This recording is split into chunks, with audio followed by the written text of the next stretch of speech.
Well, good morning, everybody. This is Apostle Crystal Lee. I'm excited to be here with you this morning. We were having some technical difficulties, and so we're just going to bypass everything that we normally do just to make this move happen this morning.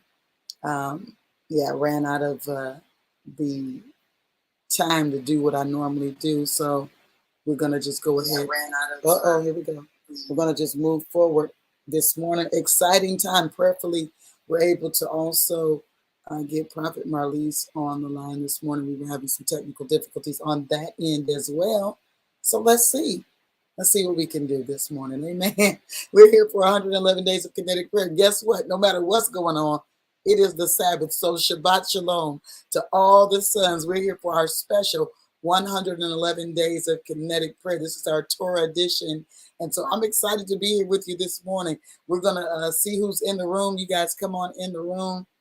Let me see if Prophet Marlise is able to connect. I hear me still on your phone, but I don't hear you yet. Say something, Prophet.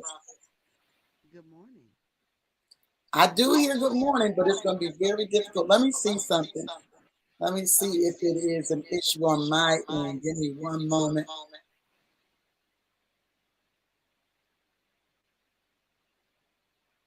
Go ahead and talk just for a moment. Amen. If you all can hear me clearly with adequate volume, put a 1 in the chat. If you can hear me with adequate Yeah, volume, it's the same issue no matter what I'm putting on, Prophet. I don't understand. What's going on with your devices this morning? Come out of here. my I Lord. don't understand what's going on there, Prophet, but I can't hear you. I'm sure they cannot because I put it on very low. That's what I thought. Yeah, Very low. yeah, very low this morning. I don't know what that is. Um, Try blowing into your microphone area. Maybe it's clogged or congested. Sometimes that happens. Good morning, folks. Good morning. I see Prophet Shana, Pastor Shana, Elder Vicky. Good morning. Good morning. Come on in the room. You guys take the time to like the video. I didn't have time to do all the fanfare and hoopla this morning because we are having technical difficulties. So we're going to move this morning. We're not going to put the word on hold over appearances. Hello. We're going to move forward. Amen. Prophet, Is that I better? don't know what to say this morning. I don't understand what's going on with your device. But I'm going to switch I over would put it on mute if I were you and try to blow into the area where the mic is and see if something has gotten into your mic area. Because sometimes that causes an issue, the microphone. Yeah, see if you can do something with your mic area. And let's see if we can move from there. Good morning, everybody. I pray that you've been enjoying and muted while you're at it too, Prophet, because now I'm getting feedback. I pray that everybody has been enjoying. Thank you. The journey that we've been on for this 111 days of kinetic prayer. It's been amazing for me. Absolutely amazing. And I could have absolutely sworn that I put that on here, but I believe we're in day 72 of the prayer. And I can give you what day we are on. I got to put it in a thing. Day 72 of prayer and day 66 of the fast. You guys got that? Correct if I'm wrong, Elder. I like to keep that in order because I don't want to put it up and it's wrong. I believe day 72 of the prayer and day 66 of the fast. I'm double checking it myself right now. Let me know.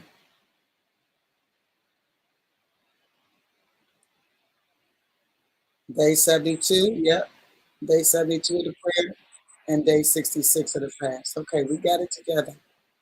We're doing the right thing here. All right. So that's where we are. And this has been exciting. That's all I can say. I've seen so many different shifts. Yeah, we've done that a couple of times, Elder. The turning it off and coming back in. We've done all of that. So now, okay, she's going to switch over to her laptop. That's going to help us this morning because whatever is going on with that phone, it's not working. It is not working. I like to keep this thing updated. And I'm going to put that in the room. Probably can do it on YouTube, but I cannot do it on Facebook. But we'll update Facebook later. Yeah. Can you guys just put in the chat the yes or the thumbs up for the fact that you've been tracking with us?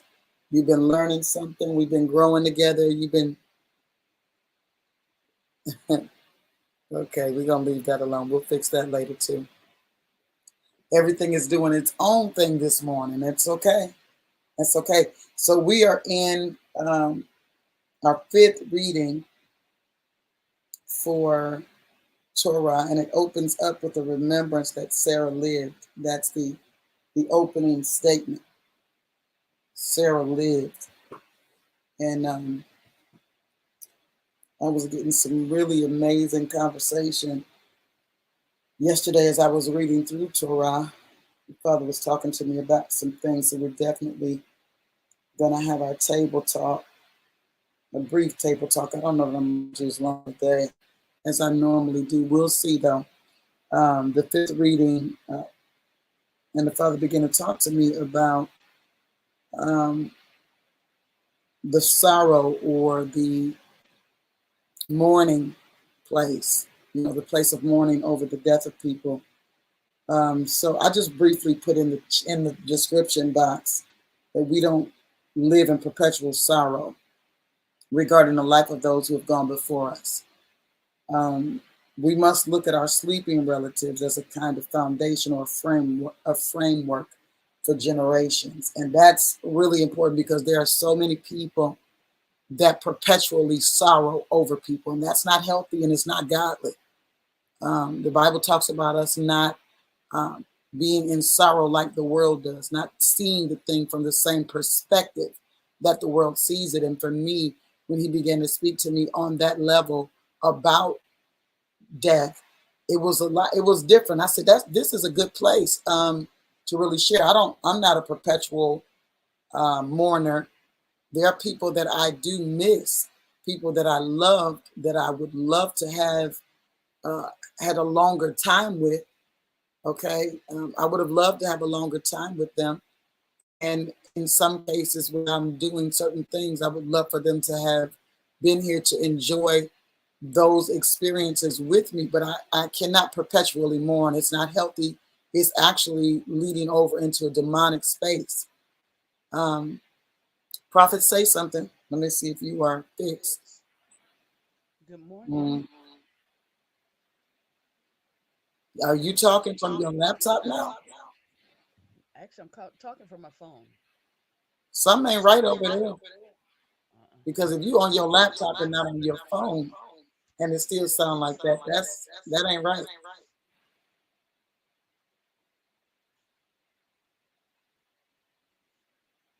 I'm on my phone. I don't know. I don't know.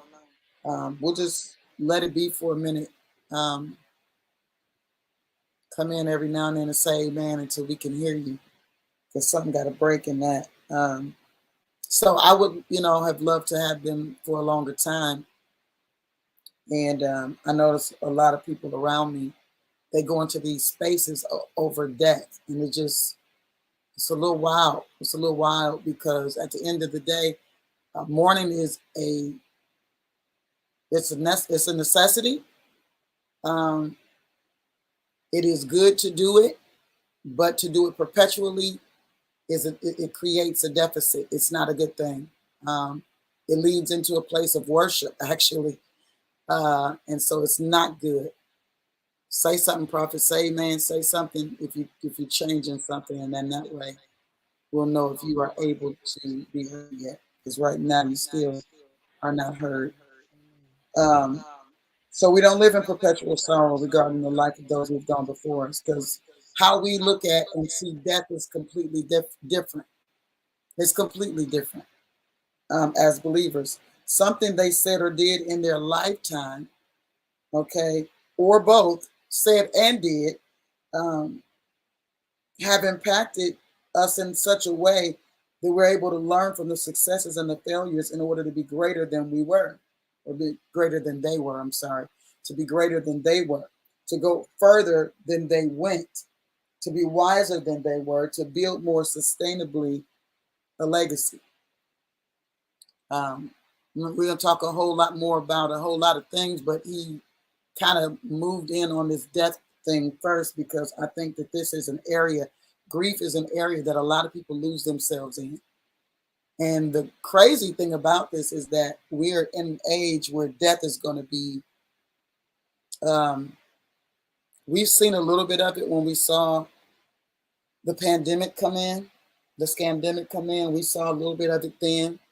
But what we're facing now is a lot different. And I don't know if they're going to bring the falsehood of that thing back just yet, because too many of us know too much about it.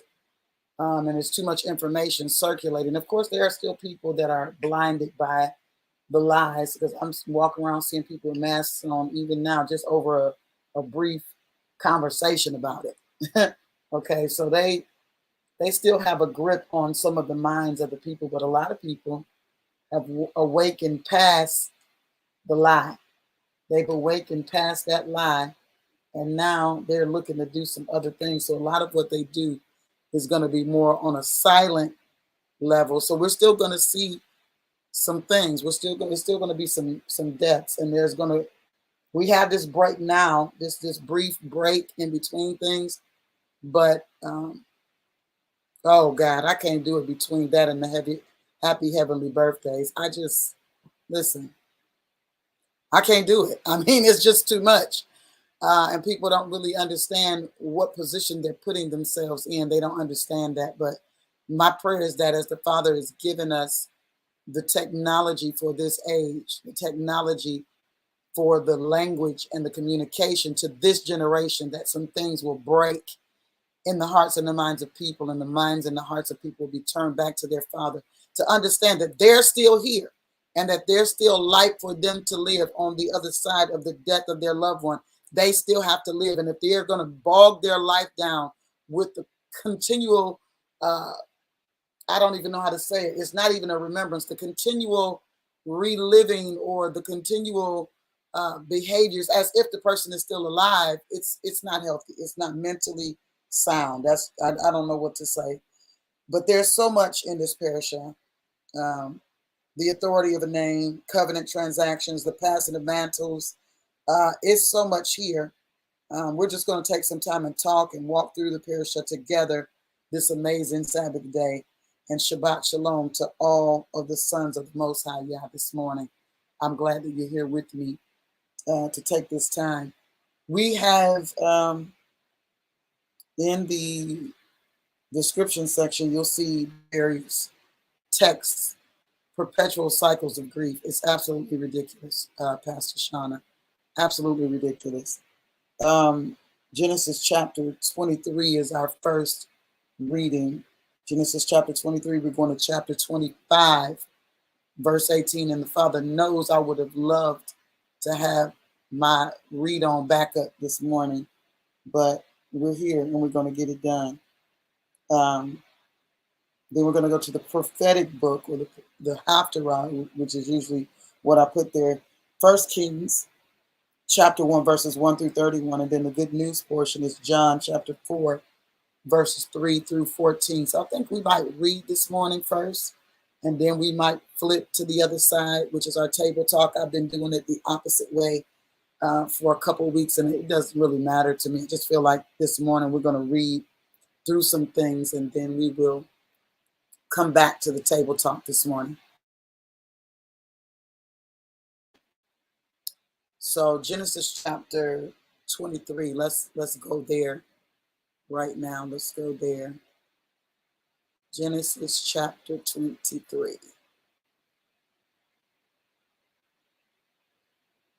I'm pulling it up on my end.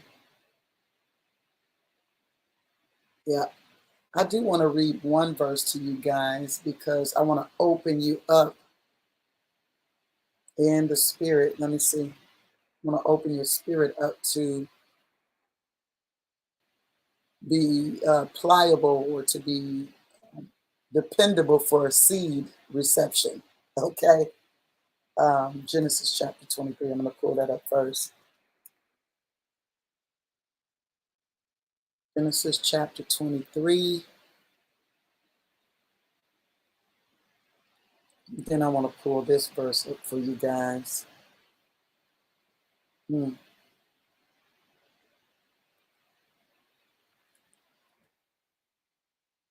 I could quote it, but I want to read it to you because I want to read it in context. I'm going to pull it up really quickly because the master's having a conversation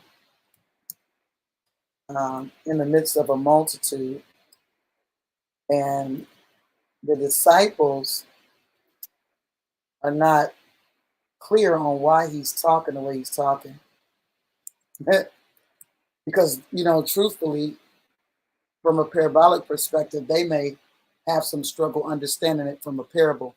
But the truth of the matter is the reason why he does it is because he has to do as his father does, right? As he's doing as his father does, the father says, listen, there are things that I hide from people. Mysteries are things that I retain. The secret things belong to me, right?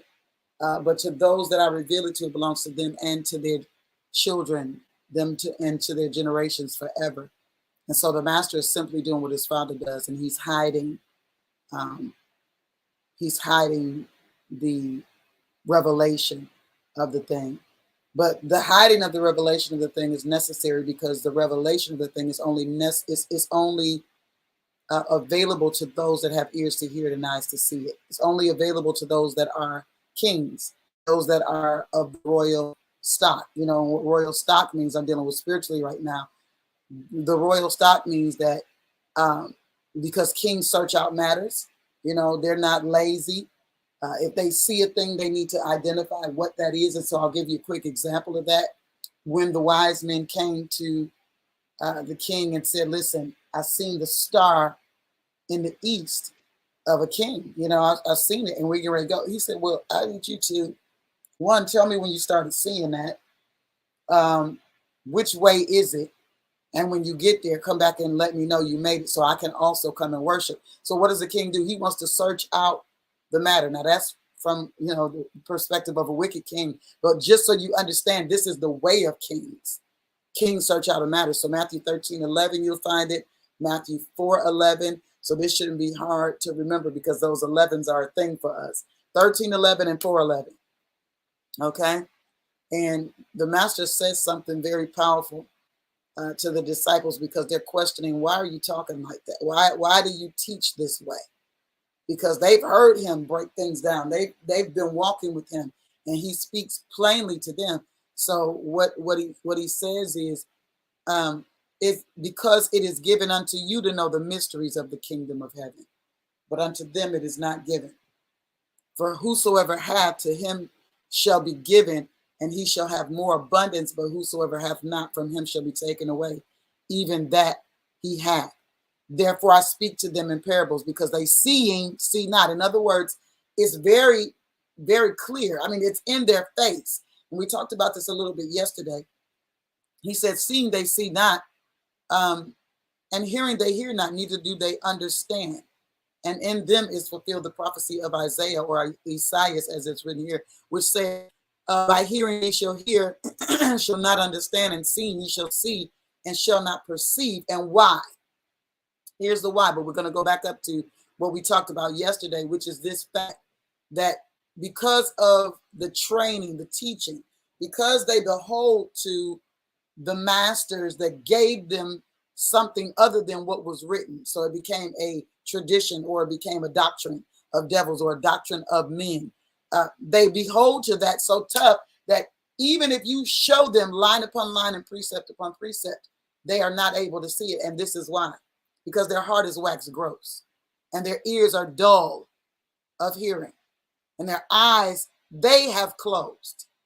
Because if they had open ears, a heart that was pliable, and hearing, and hearing that was open and not dull, that was full strength, they would be able to see with their eyes and hear with their ears, and should understand with their hearts, and they'd be converted, and he'd have to heal them. He said, I should heal them, you know?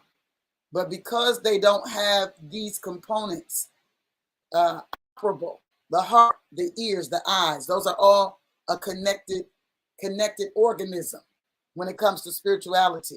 If you are dull in your hearing, your eyes, you close your own eyes, and your heart is waxed gross, you won't be able to perceive, hear, or see anything, and you'll stay in a condition.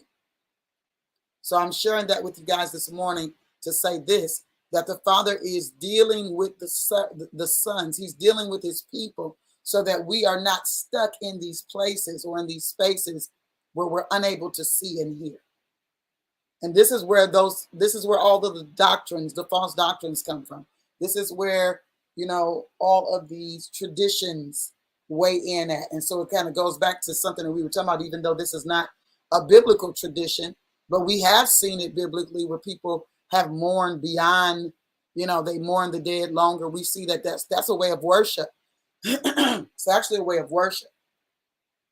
But we see in scripture how the Father has given his people, he said, listen, this is a window. We've seen windows of mourning, and that's important.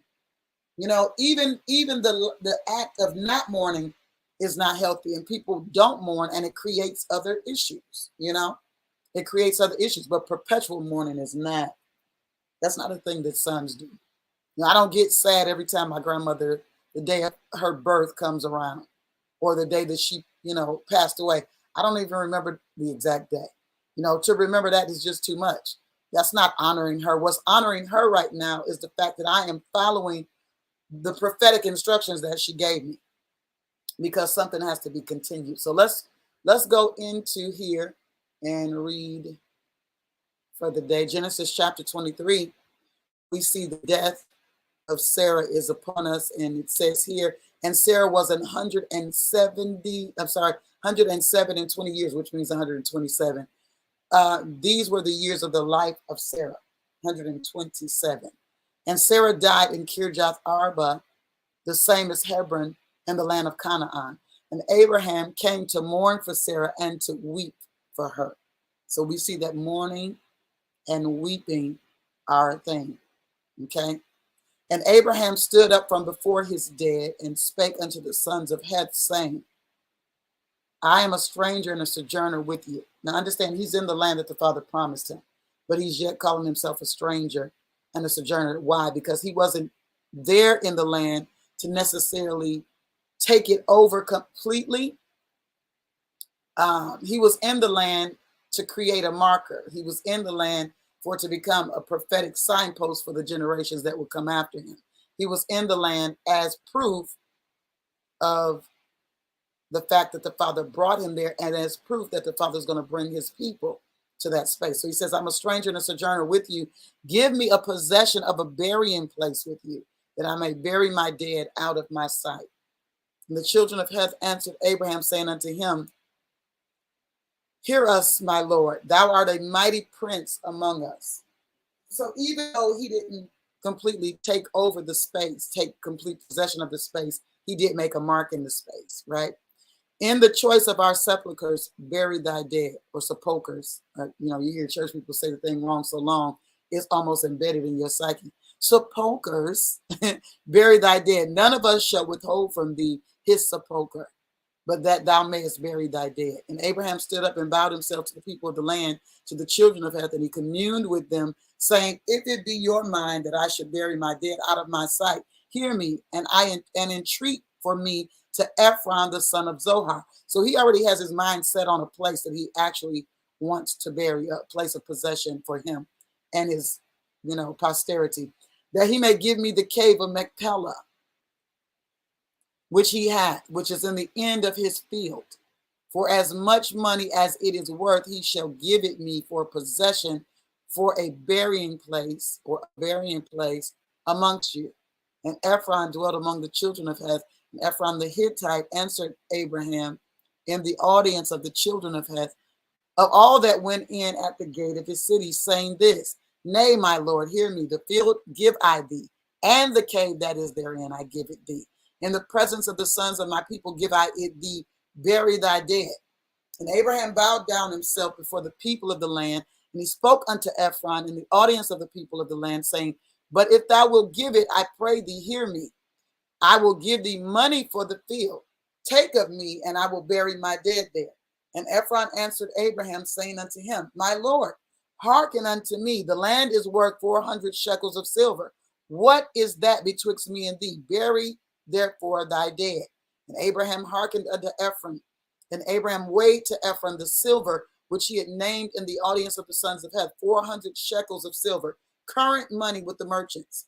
And the field of Ephron was in Machpelah, which was before Mamre, the field and the cave which was therein, and all the trees that were in the field that were in all the borders round about were made sure unto Abram for possession in the presence of the children of Heth, before all that went in at the gate of his city. And after this, Abraham buried Sarah his wife in the cave of the field of Machpelah before Mamre, the same as Hebron in the land of Canaan. And the field and the cave that is therein were made sure unto Abraham for possession of a burying place by the sons of Heth. And my apologies, I didn't put it on the screen today, but we will put it on the screen. Give me a second. A couple of things I want to point out here, and I was having this conversation with someone I love yesterday. It's very important for us to understand seasons and times. One of the seasons and times that's necessary for us to understand is economic seasons and times. When we should pay for things and when we shouldn't, there is this thing where people, particularly people of, any religious background, people that claim to be sons of Yah, where they think everything's supposed to be free. It's a mentality that is not an authentic mentality of the sons of Yah, because there are times when we are going to have to pay for something, The truth of the matter is Abraham said, don't even give me a discount on it. And why he could say that was because of the wealth that he had come into.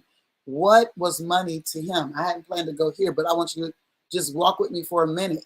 What was money to him? A lot of times people think that money is the answer to their problems. And I'm telling you right now, money is not the answer to your problem. Now, does money, somebody would say, well, the word says money answers all things. That doesn't mean what you think it means. Because you mishandle that verse, then you think that that's the answer to your problem. The problem that you're having is not a money problem, it's a mental problem. No. Because your relationship with money is wrong anyway. The fact that we feel like we have to chase it, or that we have to work 3 and 4 jobs to have it, states that we have a mental issue concerning money. I want you to remember that in the garden, the Father put the man in the midst of the garden, but in the midst of all of these things that would provide not only for his now, but for his future. So when we connect to the Father, we connect to wealth, we connect to riches. We have to now identify how to acquisition that, or how to uncover that, how to unlock that, because it's already there. But this is what the purpose of the Eden within is. That's the conversation we've been talking about, is this Eden within. And as we tap into the Eden within, as that becomes a flourishing garden again, then outside of us, we're able to realize all the things that we need. Just go back to Hagar for a moment. When you go back to the conversation that we were having about Hagar the other week, or the other day, I should say, here she is in the wilderness. She's in the wilderness and she's crying. She set the boy off a distance from her. In other words, she separated herself from her seed, and she's in another space, and she's crying because she is thinking, okay, this is the end of us. We're going to die. So I don't want to see him die. If we're going to die, I want him to be separate from me. That, first of all, that is horrible. If we don't die, we need to die together. But she done separated this boy. And, I guess, I don't know. That don't even sound deep. That sounds crazy. Because as a mother, I want to do what I can. And we talked about this, Prophet Marley, to comfort the child as we're leaving this space. I'm going to comfort you. I'm going to hold you in my arms. I don't know. That's a whole nother conversation, but I don't want to have it this morning because it seems to open up some other things in my mind for me. But I want to mention it because it's something I want to go back to. What in her would want her to be separate from the child that she birthed in the worst time in their lives? We're dying. Okay. That's something else. But anyway, so thinking about this, here she is in this wilderness space, but it's when the boy cries out, it's when covenant speaks, right? When covenant begins to speak, that the angel of Yah begins to hear and respond to the situation. And so the angel of Yah speaks to Hagar and says, get up. He takes her to the water and says, the water was right here all the time. Like she just gave up. She just quit. And sometimes that's what that looks like, and so here we are in this space and looking at this place of flourishing and promise. And in the place of flourishing and promises, because we know Abraham is loaded at this point, financially well stable, well able. And he says, what is money to me? Yeah, I'm not going to do it on that level with you. I don't have a relationship with you like that I would want to accept that from you. I want to pay you what it's worth. I want to pay you what it's worth. And so he gives the money according to the merchant, the current money, what it was worth according to the merchants. He paid for that. And he bought the field. But knowing and understanding when we should pay, when we should get a discount, when we should pay full price. The Father had me doing something yesterday that I thought was very interesting because I buy a certain way, I dress a certain way, and I also buy a certain way.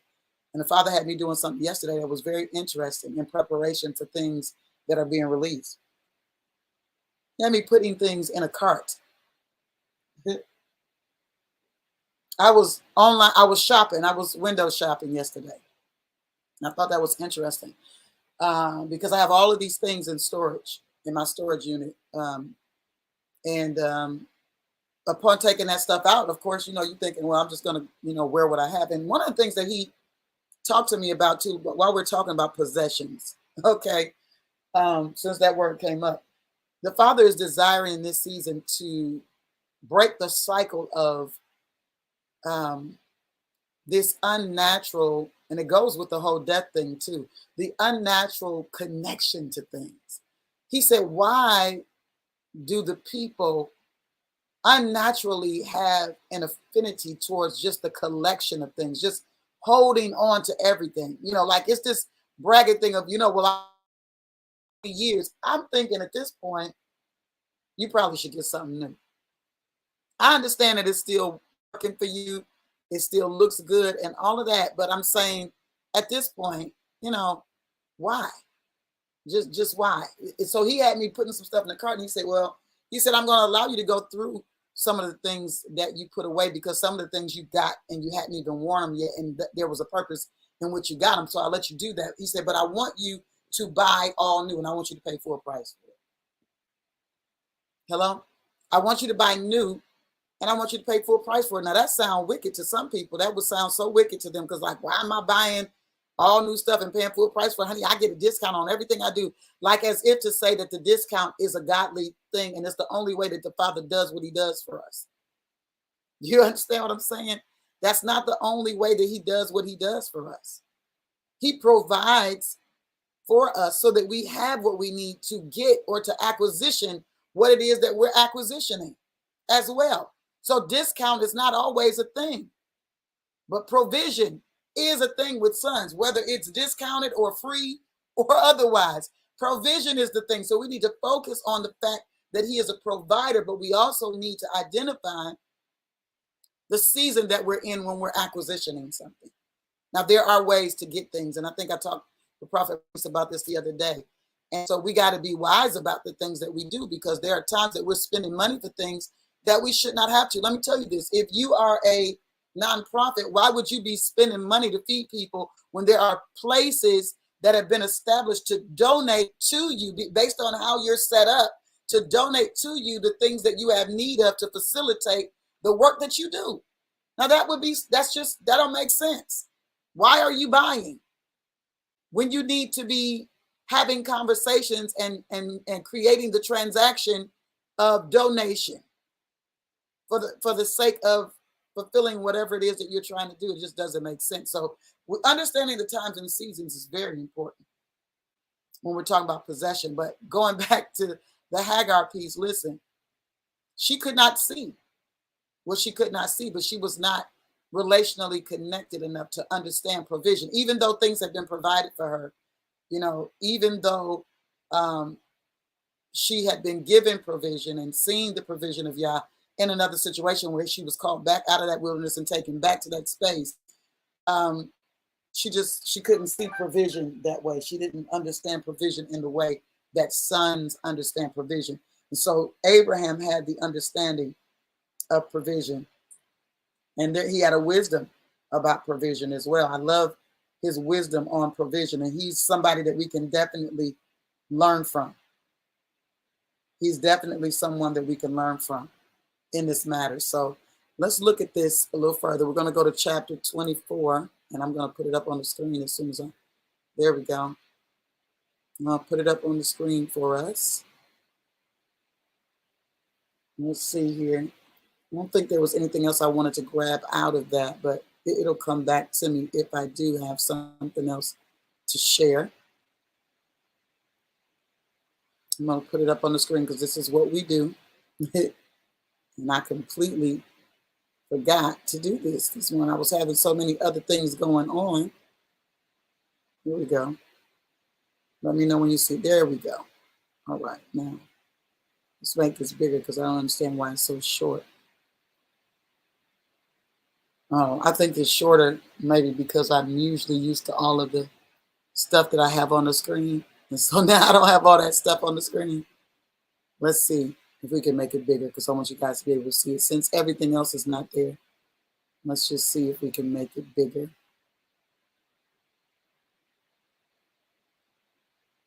There we go. All right. You don't need to have to see my icon or my avatar over there on the side. I want you to be able to see here what's going on. Okay. So here we go. And Abraham was old, well stricken in age. And Yah had blessed Abraham in all things. And Abraham said unto his eldest servant of his house that ruled over all that he had, put, I pray thee, thy hand under my thigh. You'll notice I'm marking things as I go along because I want to have some conversations about some things. And I will make thee swear. I'm trying to make sure what I see is what you see on the screen. And I will make thee swear by Yah, the God of heaven and the God of the earth, that thou shalt not take a wife unto my son of the daughters of the Canaanites, among whom I dwell. But thou shalt go unto my country and to my kindred, and take a wife unto my son Yitzchak, or Isaac, as they say here in English, in their English derivation. And the servant said unto him, peradventure the woman will not be willing to follow me unto this land. Must I needs bring thy son again unto the land from whence thou camest? And Abraham said unto him, beware thou that thou bring not my son thither again. The Lord God of heaven, which took me from my father's house and from the land of my kindred, and which spake unto me, and that sware unto me, saying, unto thy seed will I give this land. He shall send his angel before thee, and thou shalt take a wife unto my son from thence. And if the woman will not be willing to follow thee, then thou shalt be clear from this my oath. Only bring not my son thither again. And the servant put his hand under the thigh of Abraham his master and sware to him concerning the matter. And the servant took 10 camels of the camels of his master and departed, for all the goods of his master were in his hands. And he arose and went to Mesopotamia, unto the city of Nahor. And he made his camels to kneel down without the city by a well of water at the time of the evening, even the time that women go out to draw water. And he said, O Lord, God of my master Abraham, I pray thee, send me good speed this day and show kindness unto my master Abraham. Behold, I stand here by the well of water, and the daughters of men of the city come out to draw water. And let it come to pass that the damsel to whom I shall say, let down thy pitcher, I pray thee, that I may drink. And she shall say, drink, and I will give thy camels drink also. Let the same be she that thou hast appointed for thy servant Yitzchak, and thereby shall I know that thou hast showed kindness unto my master.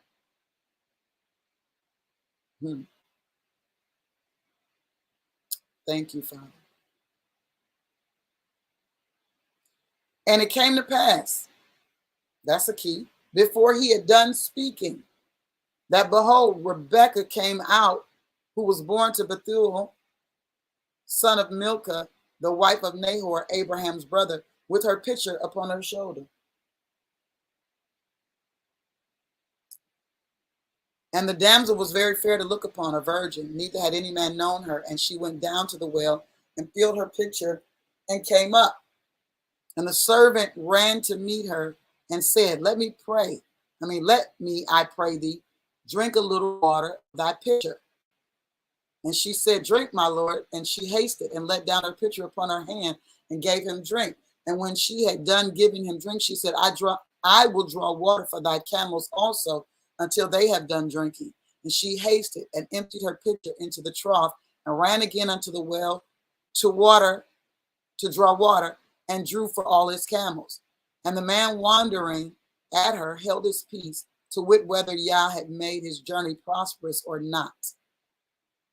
And it came to pass, as the camels had done drinking, that the man took a golden earring of half a shekel weight, and 2 bracelets for her hands, and 10 shekels weight of gold, and said, whose daughter art thou? Tell me, I pray thee, is there room in thy father's house for us to lodge in? She said unto him, I am the daughter of Bethuel, the son of Milcah, which she bare unto Nahor. She said moreover unto him, we have both straw and provender enough, and a room to lodge in. And the man bowed down his head and worshiped Yah. And he said, blessed be the Lord God of my master Abraham, who hath not left destitute my master of his mercy and his truth. I being in the way, the Lord led me to the house of my master's brethren. And the damsel ran and told them of her mother's house these things. And Rebekah had a brother. His name was Laban. And Laban ran out unto the man unto the well. And it came to pass, when he saw the earring and the bracelets upon his sister's hand, and when he had heard the words of Rebekah his sister, saying, thus spake the man unto me, that he came unto the man, and behold, he stood by the camels at the well.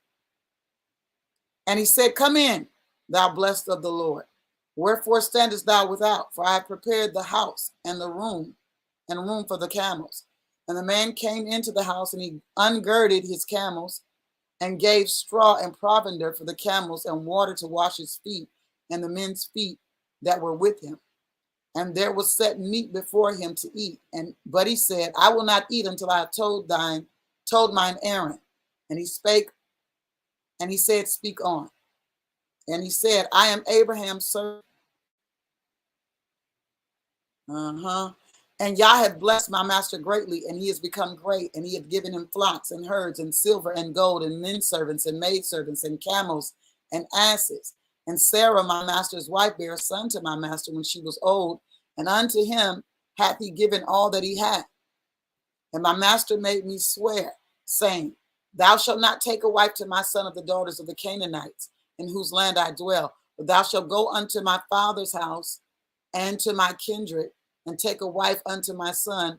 And I said unto my master, peradventure the woman will not follow me. And he said unto me, the Lord before whom I walk will send his angel with thee, and prosper thy way, and thou shalt take a wife for my son of my kindred, and of my father's house. Then shalt thou be clear from this my oath, when thou comest to my kindred. And if they give not thee one, thou shalt be clear from my oath.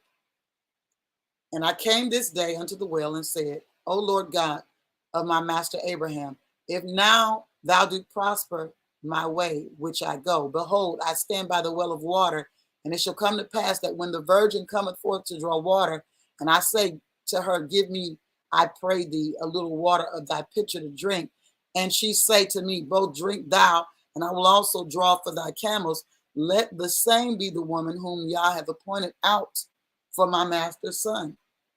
And before I had done speaking in my heart, behold, Rebekah came forth with her pitcher on her shoulder, and she went down unto the well and drew water.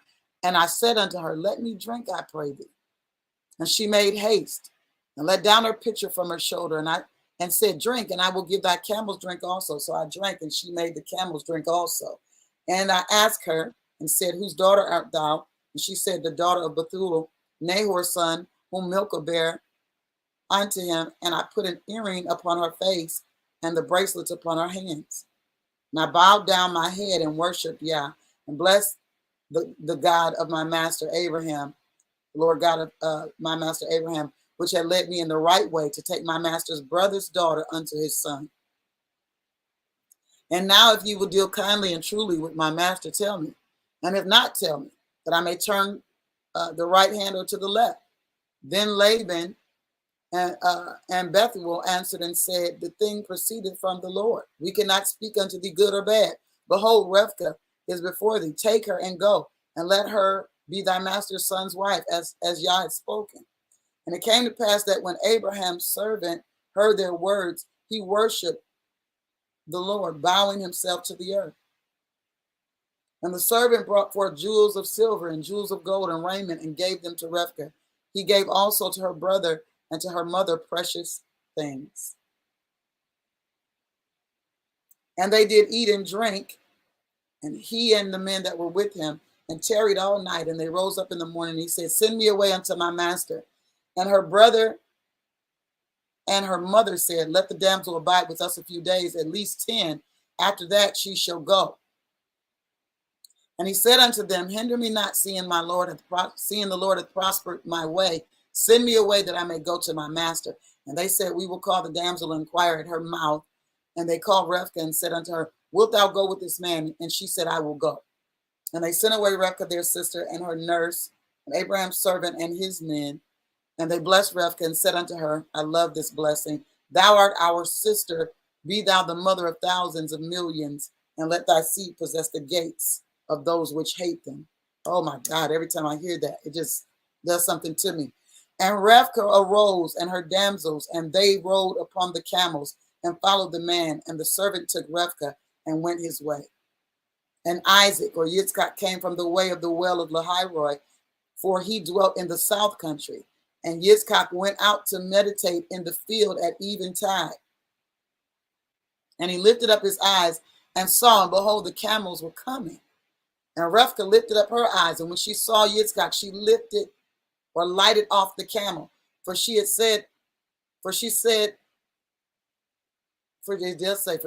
said, but we use that jokingly so much, it went over my head. For she had said unto the servant, what man is this that walketh in the field to meet us? And the servant had said, it is my master. Therefore she took a veil and covered herself. And the servant told Isaac all things that he had done. And Isaac brought her into his mother Sarah's tent and took Rivkah, and she became his wife. And he loved her, and Yitzchak was comforted after his mother's death. Ooh-wee. It's a lot of stuff in this.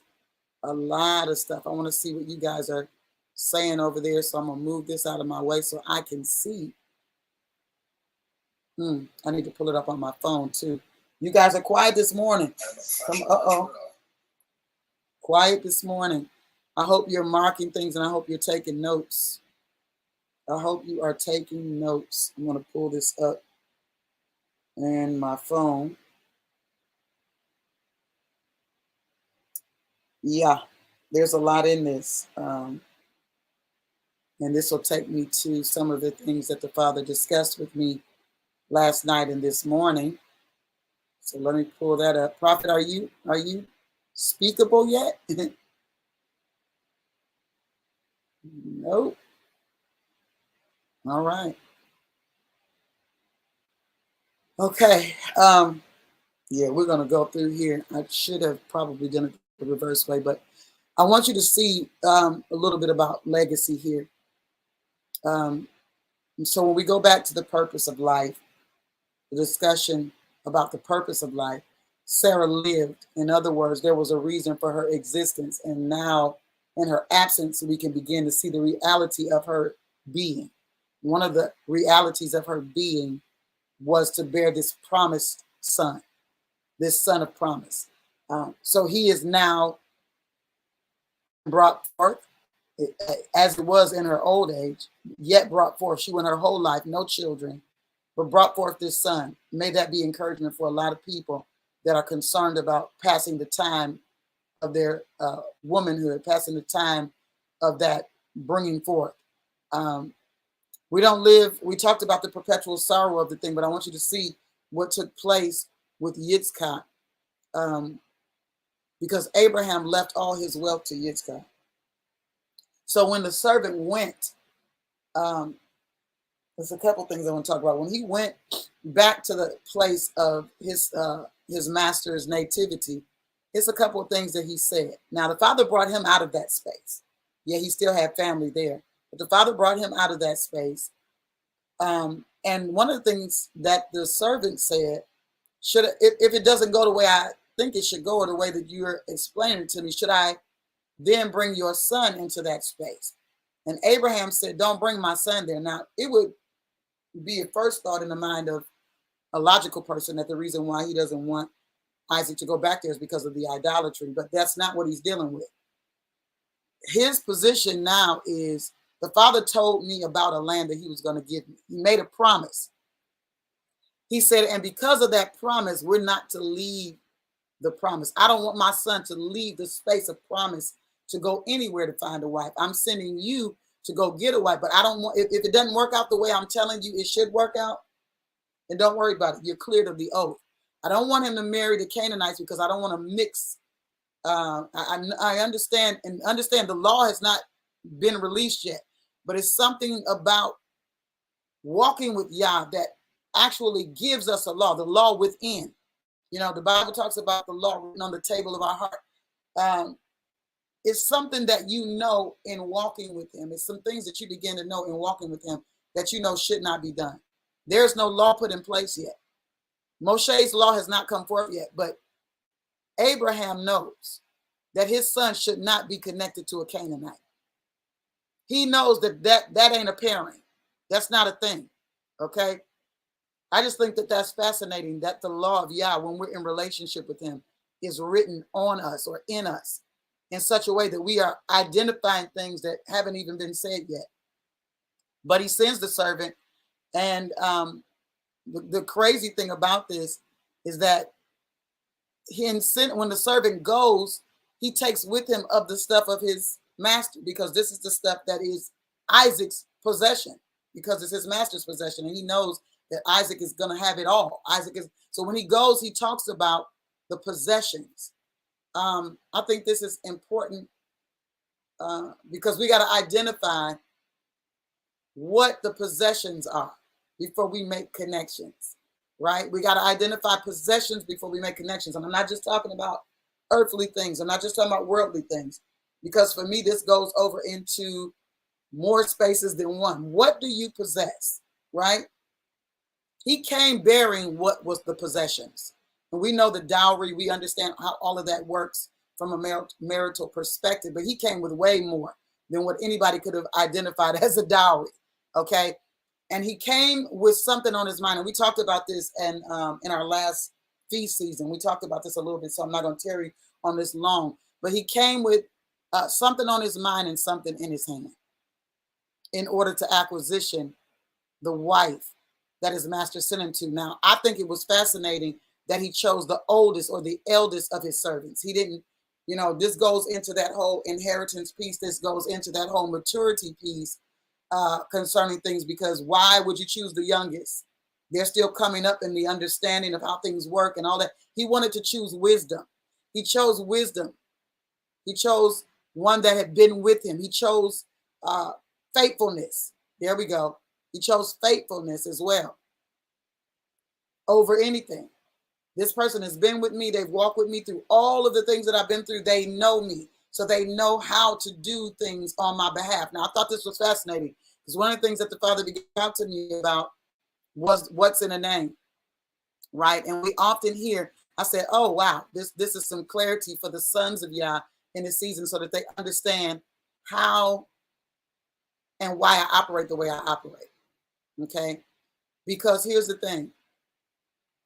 What this servant did in going to where he went in the name of his master, okay? I want you to just kind of take your time and receive this. He went in the name of his master.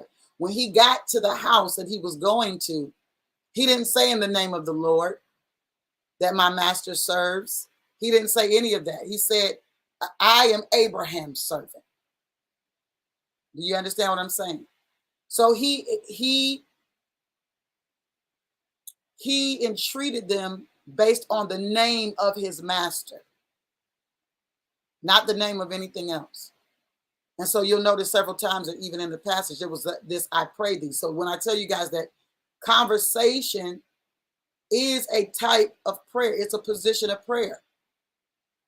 We're just thinking that the declaring is prayer only, that the supplication is prayer only. No, this is a portion of prayer. This is a style of prayer, the conversation, because I am desiring you to come into the knowledge of something.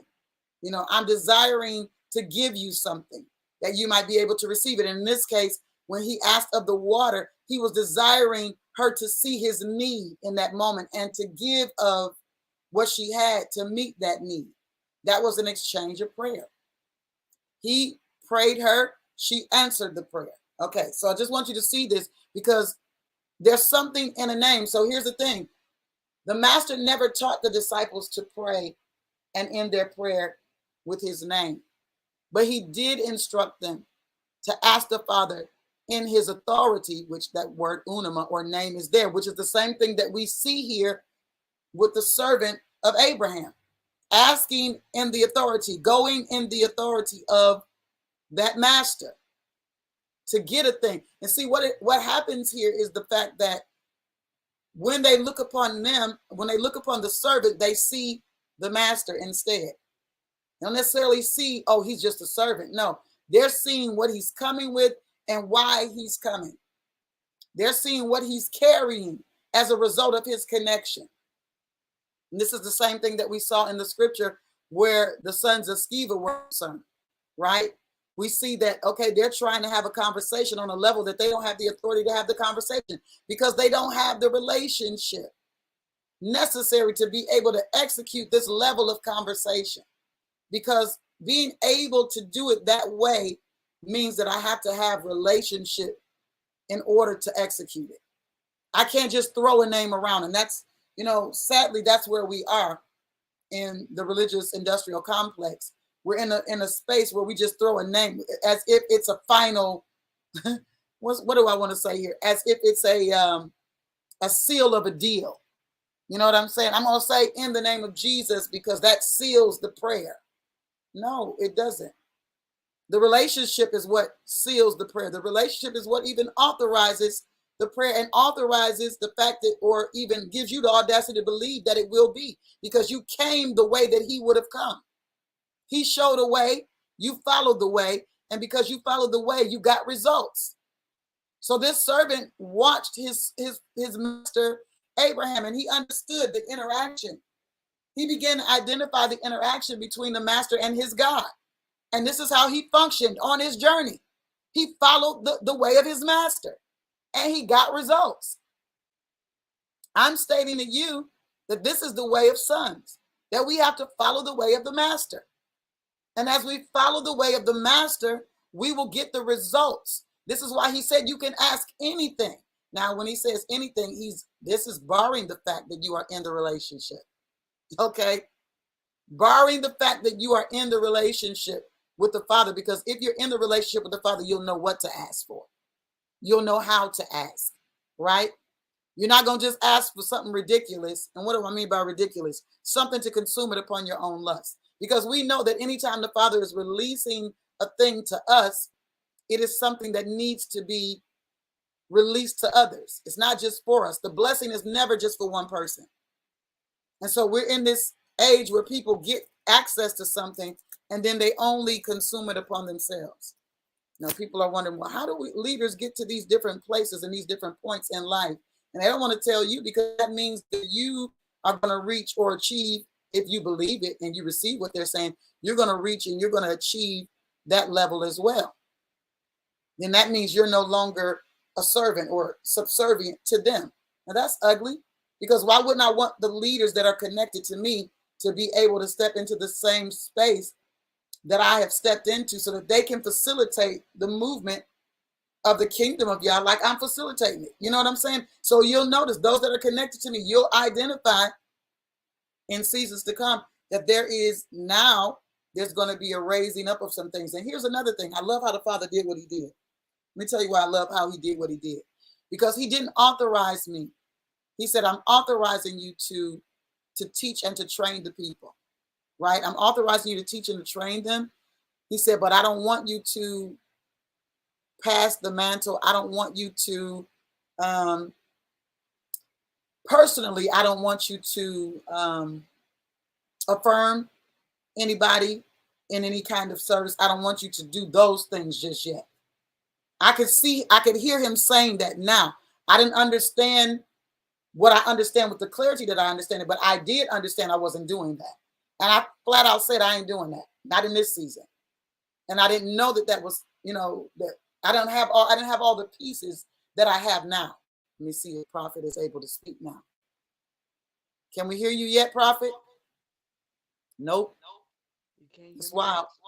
I didn't have all the components of that thing that I have now. Okay. But I do know that I heard him.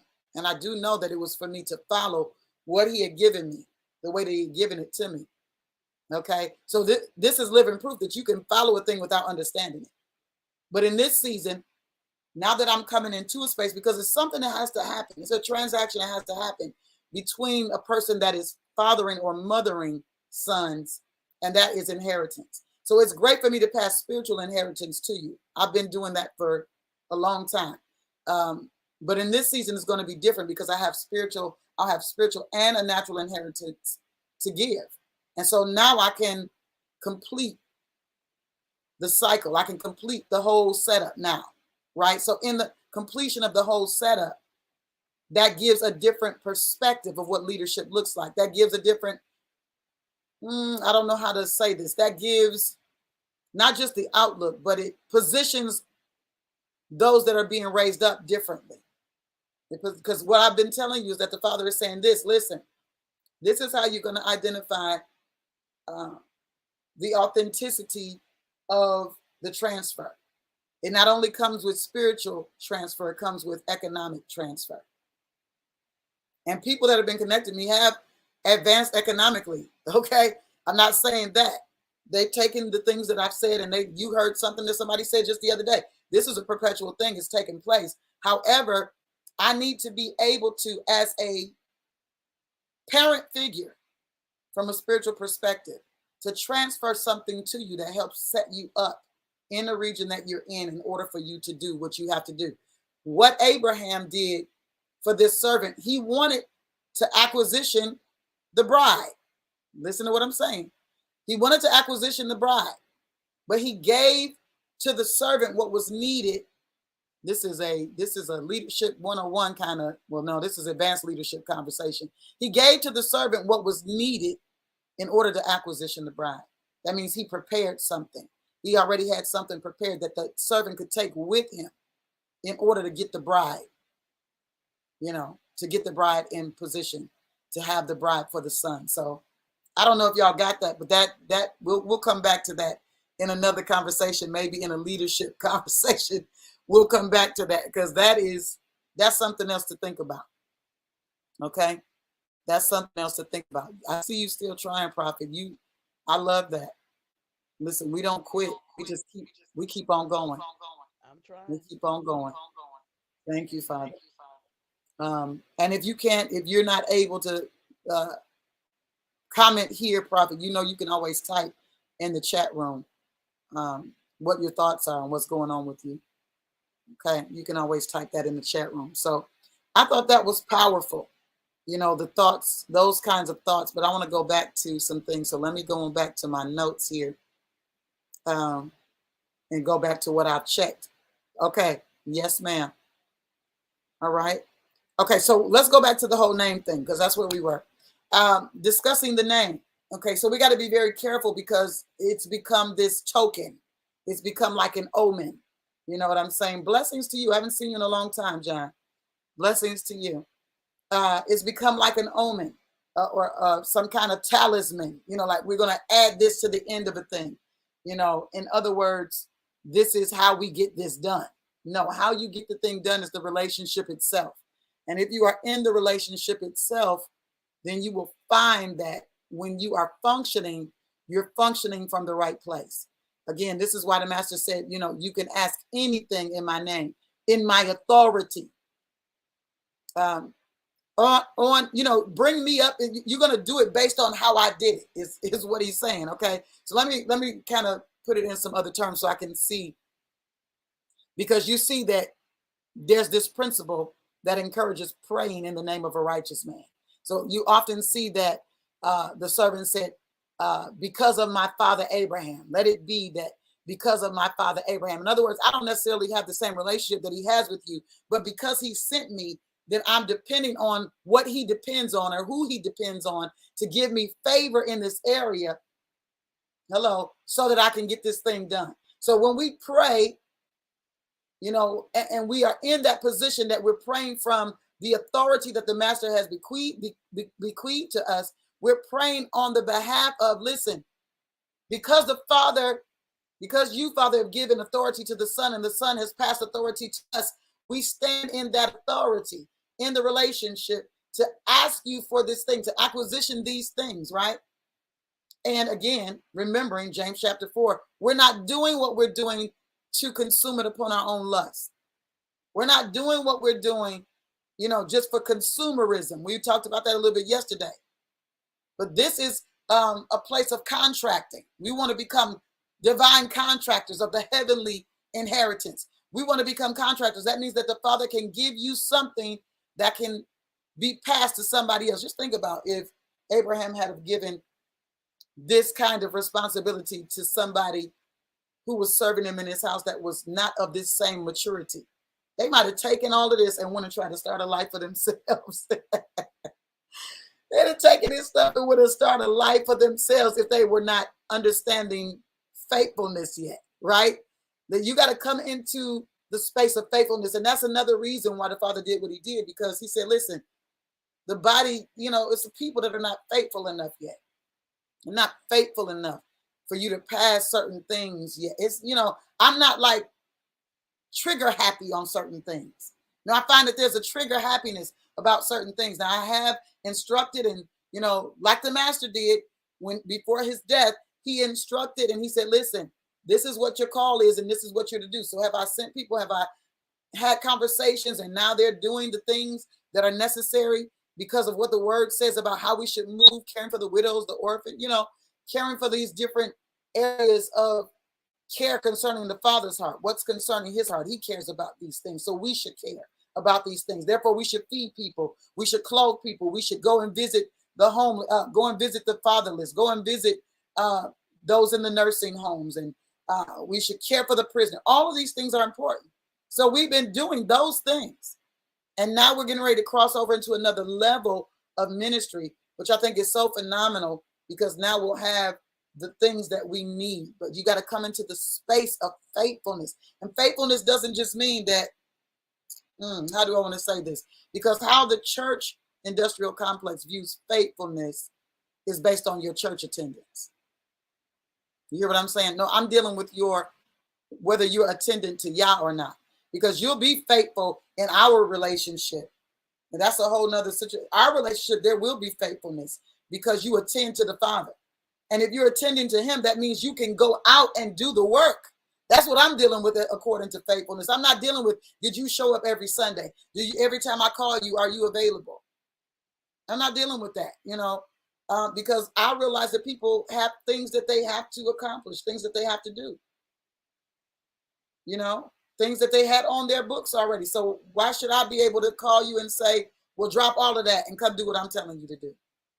No, if you had something on your books already, okay, and you say, Apostle, I can't do that today, but tomorrow I'll be available, I'm okay with that. We could get it done. I'm not like, oh, well, drop all of that. No, that's not what I'm saying to you. And so that's the complex that leadership has taken in the industrial complex. That's the leadership mentality. Is this move now, move when I tell you it? Listen, I don't have to lord over people, because I can't lord over your relationship with the Father. I can only give you what you need in order to understand a healthy relationship with him. And as you understand the healthy relationship with him, you understand what it means to deal with yourself and to love yourself. You're going to handle me right anyway. It's not going to be a thing, because we are handling one another based on our relationship with our Father, how we interact with each other, all of that, So this is important, and I wanted to kind of open my window. It's more. I want to put up some of these comments. Shabbat shalom to everybody that's coming in. It is the Sabbath for us today. All right.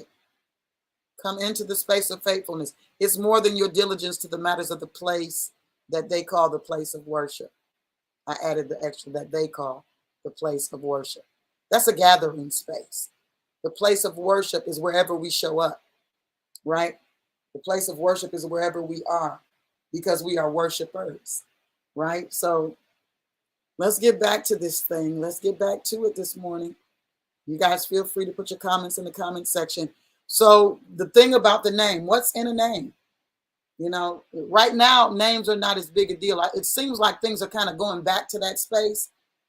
But there was a season where people was just calling people whatever. I mean, just naming people all kind of things, But when you look at this, you look at the power that's in a name. It's like if somebody gives me their credit card to go in and do something that they're not able to do for themselves, I've been authorized to go in this space in their authority, on their behalf, to do a thing because they've given me that right.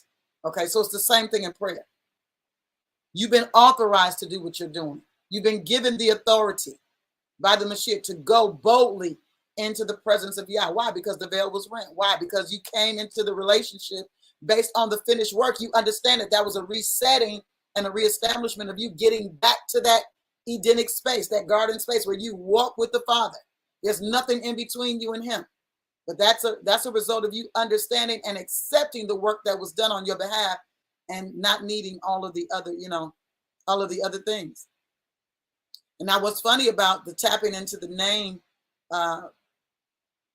we think about how the Father changed names as well, right? He changed names because they went from, like with Abram went to Abraham. His name meant high father, but it changed from high father. That was the pronunciation of who he was, or the prophetic utterance of who he was. But Abraham means he's coming to the fullness of the prophetic utterance. He is now the father of many nations. And he had only had 2 children to date at the turn of his name change. There were only 2 at that point. But at the point that his name was changed to Abraham, he had already birthed the counterfeit. Okay? Now he hadn't even birthed the promise yet, but he was changed. His name was changed to Father of Many Nations. And we know that he was absolutely the father of many nations, because when he birthed the counterfeit, that was the Arab nation, right? But he had yet to birth the promise, which was going to be the Hebrew nation. So many nations. But when we look into that, we understand that passing down of things, the importance of the passing down of things. So when we think about Abraham and how he sent his servant to this space with his belongings, with the things that he had, acquisitioned over the portion of his life, he's going into this space in the name of his master, and he's acquisitioning what he's acquisitioning in that name. But let's look at this. The passing down deals with the mantle. And the Father talked to me about the mantle a little bit. I'm not going to go hard in this because we talked about mantles, but this is what the Father was talking to me about as a leader. He said, I want the mantle to be complete when you pass it. I want it to be complete. So he's used me over the years to teach and to train many people, right? And now bringing me into this new space that he's bringing me into, the mantle will be complete so that when I pass the mantle, I'm not going nowhere, y'all, for heads up. But a mantle can be passed. Remember, we were talking about inheritance and how ridiculous it is for an inheritance to only be passed in the death of someone. Well, the mantle can be passed, because a transfer can be made. Even in a person being alive, you can pass the mantle. We saw the initial passing of the mantle. So let's look at Elisha and Elijah real quick, because he passed the mantle initially, but he still had to carry the mantle. So the fullness of the mantle wasn't given to Elijah, but it was passed. It was passed enough for him to come into the realization that I need to follow you. I need to begin to do as you do. Understand what I'm saying? So provision was being made as he was doing what he was supposed to be doing. Everywhere he went, he was provided for. There was, you see that connection there, the economic system to the spiritual system being connected there. Okay. And so this is important. This is valuable that we understand that. I see a lot of people, they want to claim sons and daughters, but what are we doing to make sure that they have what they need to facilitate what it is we're saying that we're called to facilitate?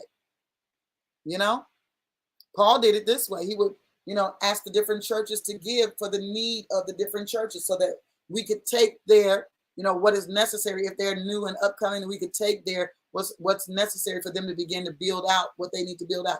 Does everybody have what they need to have?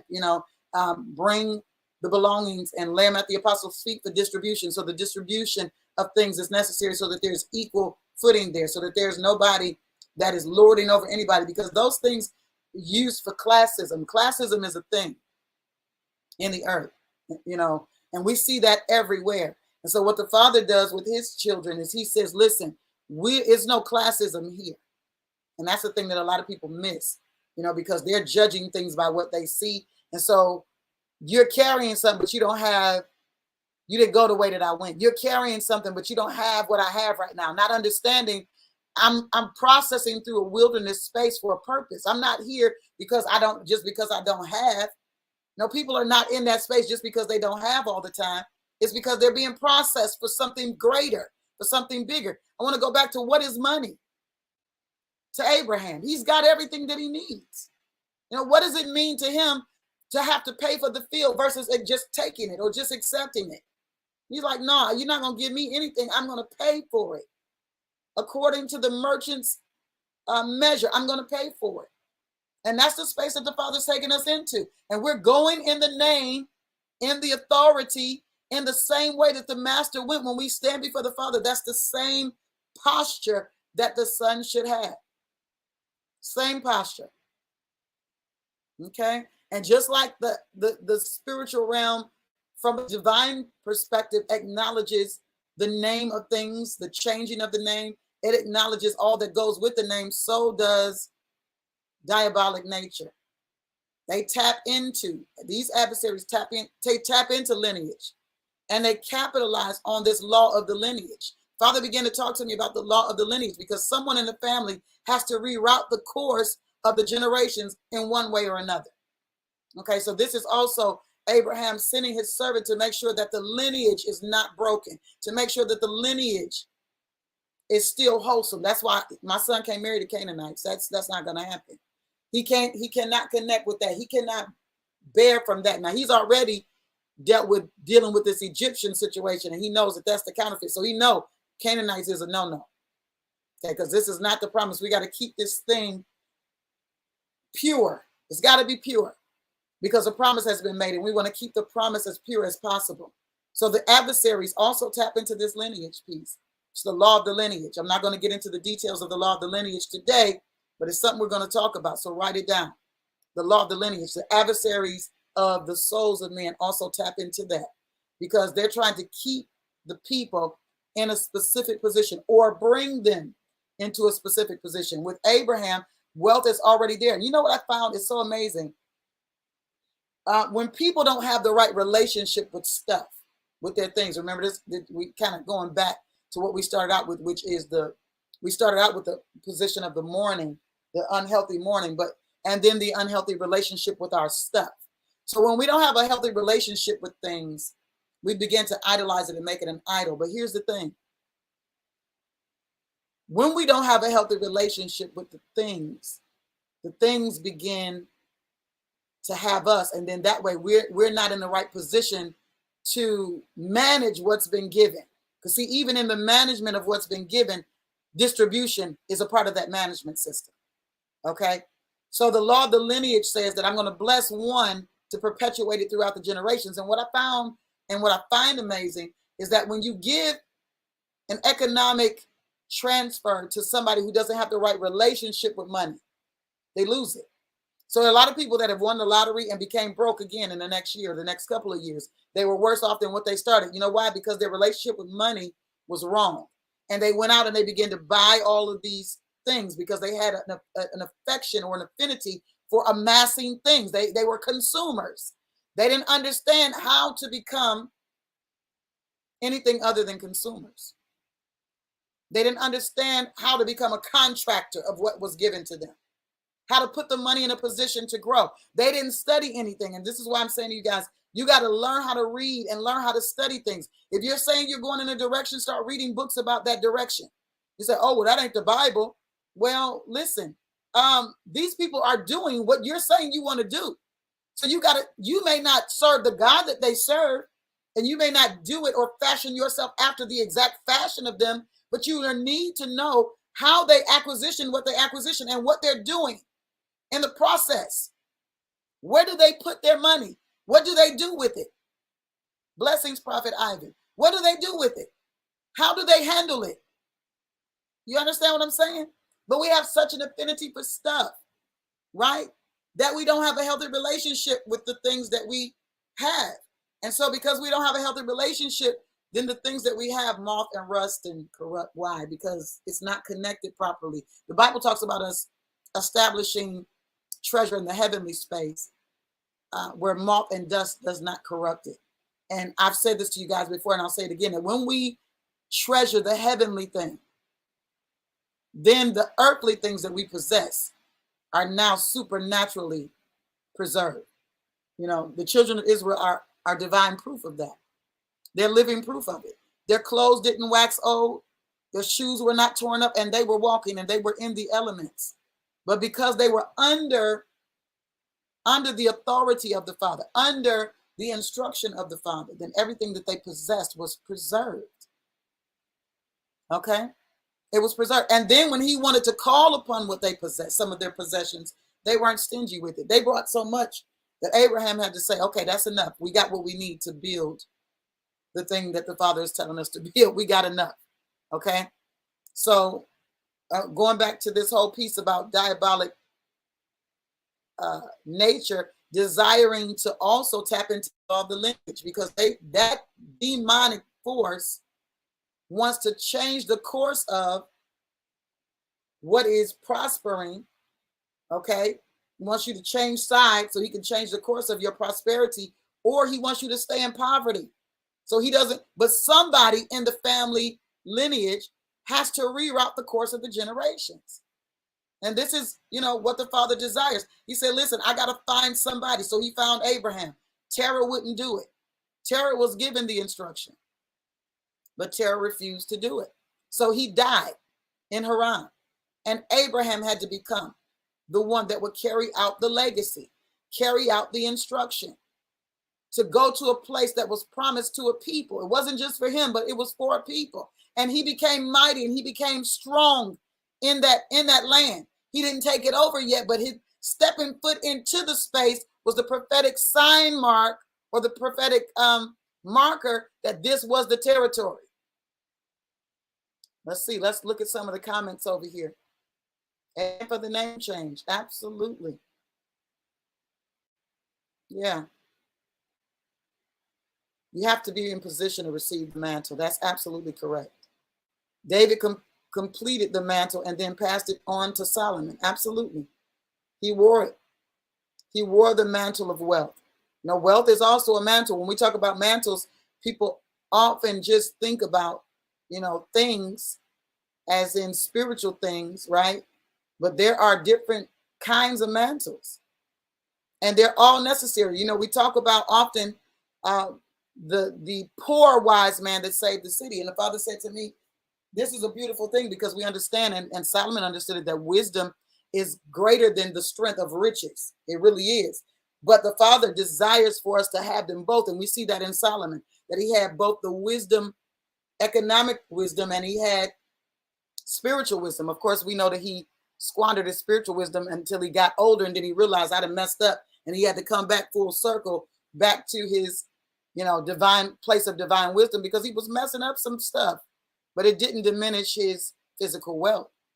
He didn't diminish it to that point. He didn't, because there was a promise in place. There was a promise in place, and his position was based on the name of his father. The name and the relationship that his father had with Yah was how he was able to be positioned like he was positioned. So that, again, you see that passing of the lineage, the spiritual legacy, the financial legacy being passed, right? Because somebody in the family has to reroute the course of the generations. Can you put in the chat window, that's me? That's me. Yeah, that's me. You realize that in this season, there are many ideas and many different concepts about things, and a lot of those ideas are the ideas of dead men. But we gotta identify which dead men's ideas are we carrying out, because we live off the ideas of dead men. We do, but which ones are we going to carry out? There is a celebration of succession. And that's one of the things that stood out to me when I read the Torah portion for this week, that celebration of succession. I started out talking about this unhealthy, ungodly mourning for people for excessive amounts of time. Okay. That becomes worship. Okay. But there is a celebration of succession, and that's the focus of a son. We should be celebrating the succession and understanding our position now that this one has passed on, now that this one is no longer here. What is the succession? What does this look like? And these are things that should be planned for. Absolutely should be planned for, both spiritually and naturally. There should be a plan of succession so that there's a celebration there, and there's not just mourning, perpetual mourning. In the death of one, there's an infinite life of legacy. There's a legacy. In death, there is legacy. Who's going to carry on the thing? Okay? When I talk about somebody in the family has to reroute the course of the generations one way or another, let's look at a couple people. If you look at Ruth, the Moabitess, now understand that her people, they were in a space with Yah. He wasn't fooling with them like that. He said to the fourth generation, they can't even come into the temple. They can't even, we ain't cool. For 4 generations, we ain't cool. But something happened with Ruth the Moabitess. She changed the course of generations of Moabites. Now she became Israel. That was the changing of the course.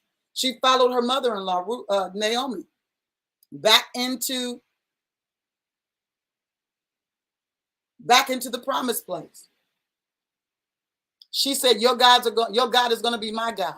I'm abandoning my gods and what I do, and now I'm taking on what you do. Your people are going to be my people.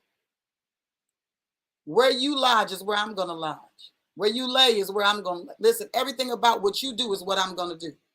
She came back to Bethlehem. She came back to Israel. She came back to the promised place in the name of Naomi. You see what I'm saying? She came back to the promised place in the name of Naomi. She came back into the promise. She didn't come in her own name, but she was received based on the name that she came in, based on the authority by which she was given to walk into that space. Are you understanding what I'm saying? So we're still in that name vein and rerouting the course of generations. Look, if you look at Rahab, okay, she rerouted the course of her generations by stepping into relationship with the Hebrew children, the children of Israel. Said, no, I'm on y'all team. I'm not on their team. I already know what's up. I already see what's going down. And I ain't going down with it. I'm not going to hold on to a burning ship. I'm not going to try to hold on to the mast of the ship when it's a hole in the boat. I got to get out of this boat. If there's a raft, if there's something else, I need to lay hold to it because I need to get out of this. I'm not going down with it. She changed the course of generations because she made a different decision. And since we've been talking about David, you know, he was the one who broke his family out of their economic status. Because you remember the conversation when he faced the giant, what the reward for beating this giant was going to be. That the family of the one who beats this giant is going to go free. In other words, they're not going to any longer, you know, be in any form of captivities, held to any kind of, they're just going to be free. That it speaks to economic freedom. Okay. So in whose name do we do what we do? What's in a name and what does it mean to come in another's name? That's something that we got to look at again, because again, we're just throwing names around. We're praying and we're just throwing a name on the end of it like it's an appendage to the prayer. Okay? Like this is what we're supposed to do. And if it don't end this way, then it's not sealed. It's not settled.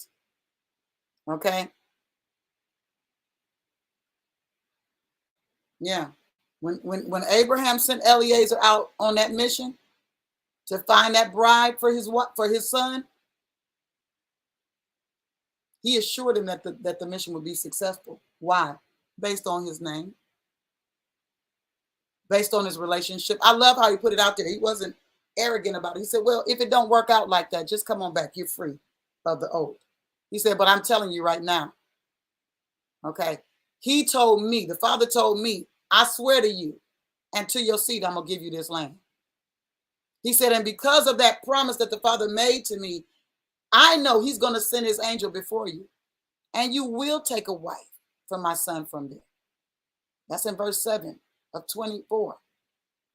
So Abraham out the gate trusted the mission. He knew what he was sending this servant to do. He trusted that it would succeed. He trusted that it would be successful because of the promise that the Father made to him and his offspring.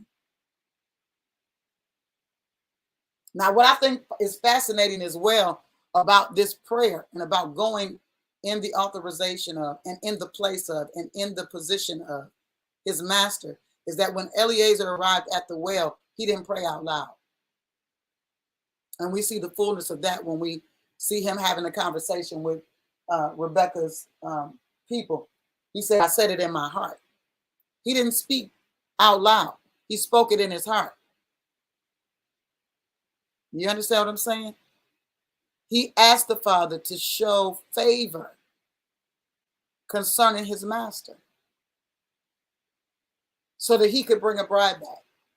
So you see what I'm saying? James chapter 4, not to consume it upon your own lust. Wasn't just for his own purposes, but it was for the purpose of successfully fulfilling the mission. Because if Abraham's seed doesn't have seed, then the generations can't be perpetuated. So Abraham understands the need to perpetuate seed. So this is why this is so important to him, that he go back to get his bride and not that he take a bride from amongst the Canaanites, because again, he wants a pure seed. So based on the covenant and the devotion of the covenant, he's saying, I'm here based on that. Okay. And this is what explains the fact that we pray in the name of somebody else. He wasn't attempting to persuade the Father on his own merit. Understand this. He's saying, I'm not separate from the Master. Listen, when I pray, I'm not separate from the Master. I have become as he is, as he was. That was his whole purpose. He said, listen, as I am in the earth, so are you. I'm going away to prepare a place for you. In other words, I'm going away so I'll make space for you to do the work that you got to do, because I've authorized you to do it. But he spoke in his heart on the behalf of somebody else. That's intercession of sorts. He wasn't saying like on my merits, on the basis of who I am, I need to go over here and get this man's son or wife. No, he invoked the name of Abraham. And he reminded Yah of his promise and his obligation and the covenant to Abraham. So he actually prayed in Abraham's name. Now that sounds crazy to people that, put an appendage. And when I say in the name of, he didn't say at the end of his prayer in his mind, in the name of Abraham. Amen. He didn't say that. It was, I'm showing up in a space because I've been authorized to show up in this space because of what was done or what's gone before me. You understand what I'm saying? Okay. So we don't want to treat that name dropping thing like it is some appendage to the prayer. You understand what I'm saying? It's, I'm trying to think of how I want to say this. Because I know people are going to say, well, John 16:24, until now, you have asked for nothing in my name. But again, I'm explaining to you what the my name means. He said, ask and you will receive so that your joy may be made full. But in my name deals with you're standing in my stead. You're asking on the behalf of sons. So that means you hold a certain position. And in that position, there's an authorization in that position. So it's not like some kind of formulaic, okay, we're going to add this to the end because this over and out, like the truckers, over and out. No, that's not what that ending is for. That's not what that's for. So I wanted to clarify that and clean that up a little bit. Do my best to clean it up this morning because I know people behold to that. That's one of those, we collect stuff. We collect stuff, and all the stuff we collect don't necessarily mean it's good stuff to collect. Some stuff we got to just learn how to let go for the sake of. There you go. For the sake of. Because of the namesake that we have become via the finished work that the Father provided in his Son. That's why we stand in the stead of and in the place of. Okay? The other thing I wanted to go to in the first part was this, because we were talking about the unnatural mourning, this unnatural place of mourning that people do. And when the verse that says, in the year that King Uzziah died, I saw the Lord high and lifted up, and his train filled the temple. Sometimes we don't really get to actualize or realize a thing until those before us have gone on. Because as long as Uzziah was alive, then the prophet was beholding the beauty of that king. That's the beauty that he knew. That's the beauty that he saw. It was a schoolmaster for him to understand what the beauty of royalty looked like. Great. But he was beholding to that. And it wasn't until the death of that king that he was able to see the glory of Yah. And what was behind the glory. Because when we think about the train filling the temple, we think about just a piece of a garment, right? But when you think about the Father, then you got to think about his seed. So I saw Yah high and lifted up, right? And his train, what was after him, filled the temple. You know, what was after him? Everything that was connected to him filled the temple. All of his glory, all of the beauty of what he is connected to. You understand what I'm saying? So Abraham left all his wealth to Yitzchak for sure. And that was the beauty of the train of Abraham, what was after him, you know? So it was definitely his concern that his son not be connected to something that would contaminate the lineage, contaminate the wealth. We were talking about this and I didn't finish this thought. So let me go back to this thought and we're going to go to the next chapter. The thought of the wealth transfer, you know, people getting the wealth, but losing it. And so I find it fascinating that there are families in the earth that have for at least 7 generations maintained their wealth, while other people get wealth and lose it. These families have maintained their wealth for 7 generations. Wouldn't you say that they kind of got a handle on what to do with money? And I'm not saying that they're right in anything that they do to to acquisition their money. That's not the point, but they know how to put the money in a position, and they know, you know, they understand that you got to put the money in a position to make money, and you got to continue to build business and create special purpose vehicles. Y'all go look at that. I'm not going to give you a lesson on special purpose vehicles today, but I say things at times because I want you to write it down and go and check it out. They utilize their utilization of the special purpose vehicles is stellar. You don't think that the people that are billionaires have their money in the bank, do you? They do not. And that may be a space that you put your money in initially as you are amassing something, but it should not be the place that you keep it, because that's not making you any money. Excuse me, the bank ain't making you no money. That I understand. The more money you have in the bank, the more money you can make, you know. But I'm saying there's a better place to put that than just in the bank. But of course, the bank won't tell us that, because they're going to utilize special purpose vehicles to handle your money and to make money and to keep things perpetual for themselves. But they're not going to teach you that. So those are things that we got to learn how to do what we do in the way of what we collect, what to do with that, and what to do with the stuff that the Father gives us. How do we maintain wealth? How do we talked about wealth and riches, right? Being in the house, and wealth being that riches being the accumulation of the stuff. So the wealth is the substance. See, we're still wrapping our head around these terms in this way because people haven't learned what wealth is. Wealth is the substance, and we know the substance comes faith. All right, and faith is our belief. So what do we believe that creates a faith, that creates substance that's sustainable, right? That's rich. The amassing of, or the multiplication of the substance, okay? So I hope I got through all of this part well. You guys got any questions this morning? Since I don't have nobody to talk to, I got to talk to you guys in the chat and hear what you're saying, and then go off what you're saying. I'm looking back through here to make sure I didn't miss any point that I wanted to make. Yeah. And I love this verse 15 where it says, and it came to pass before he had done speaking, that behold, Revka came out. See,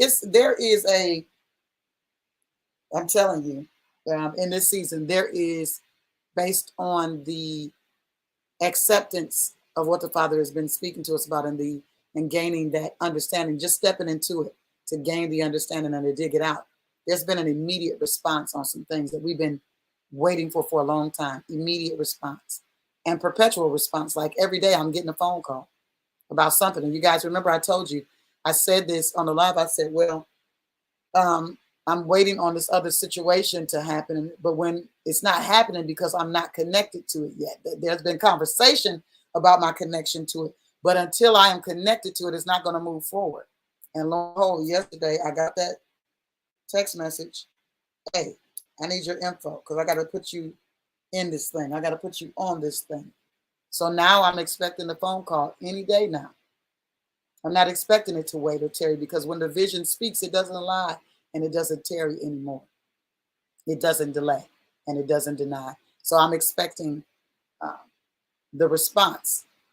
My expectation now is the response from the thing that's been, that I've been attached to, because I understand that my attachment to things causes the prosperity of things. And when you think about that, look at Laban and look at Yaakov or Jacob.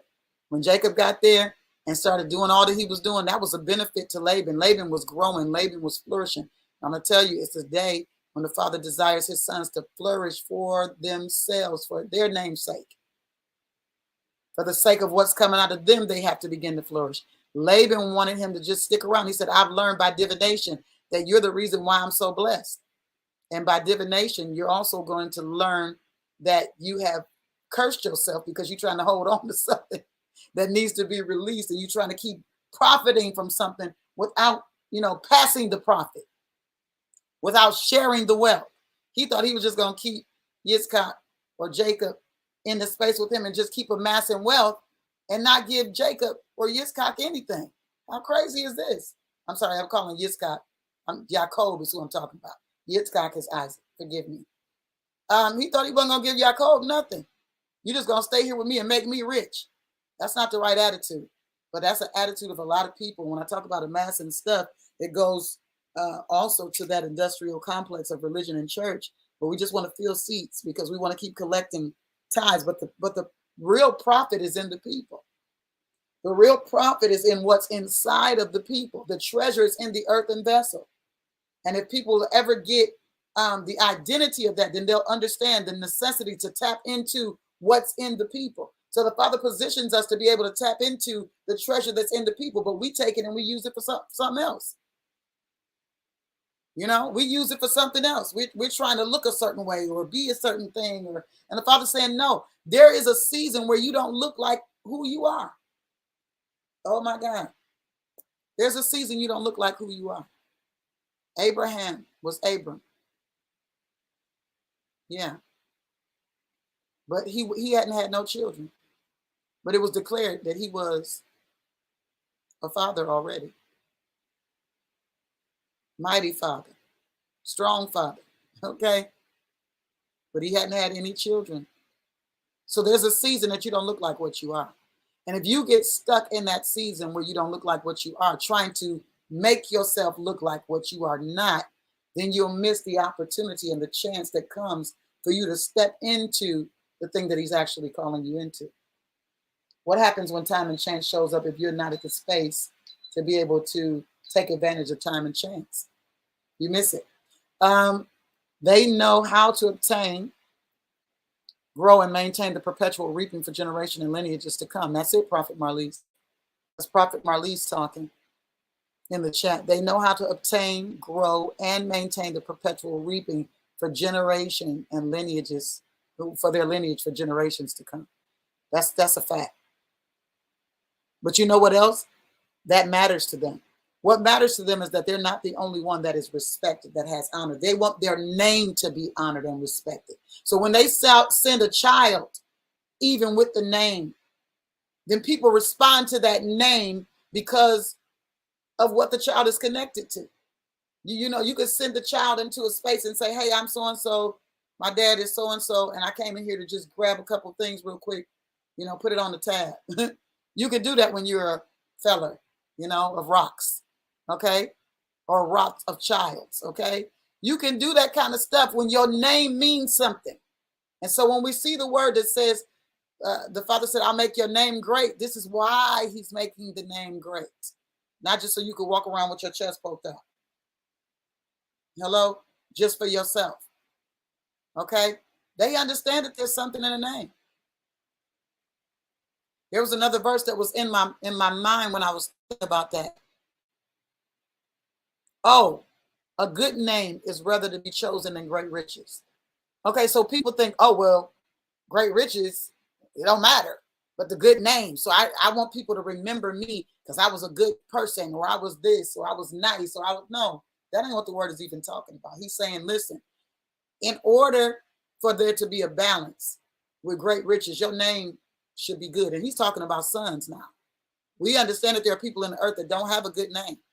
But good name in this case doesn't just mean the that you have an honorable or that morality. It's not dealing with the morality connected to your name. It's dealing with what your name is worth. Hello? What your name is worth. Because if your name begins to be worth something, then you can go down to zero, but you'll come back a hero anyway because your name is worth something. You understand what I'm saying to you? All right, let's keep reading. Let's go back to the reading. All right. Here we go. I don't have that many windows open. Okay. So we got through chapter 24.